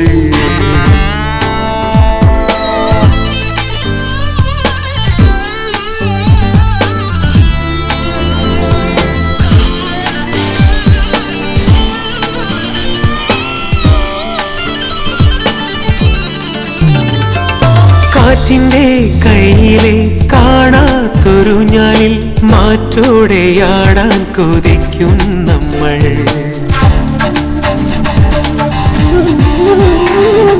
കാറ്റിന്റെ കയ്യിലെ കാണാത്തൊരു ഞാനിൽ മാറ്റോടെയാടാൻ കൊതിക്കും നമ്മൾ. കാർമുകിൽ പെണ്ണിന്റെ നീർധാര കൊള്ളുമ്പോൾ കായലിൽ കളിവള്ളക്കൂട്ടം നമ്മൾ. കായലിൽ കളിവള്ളക്കൂട്ടം നമ്മൾ.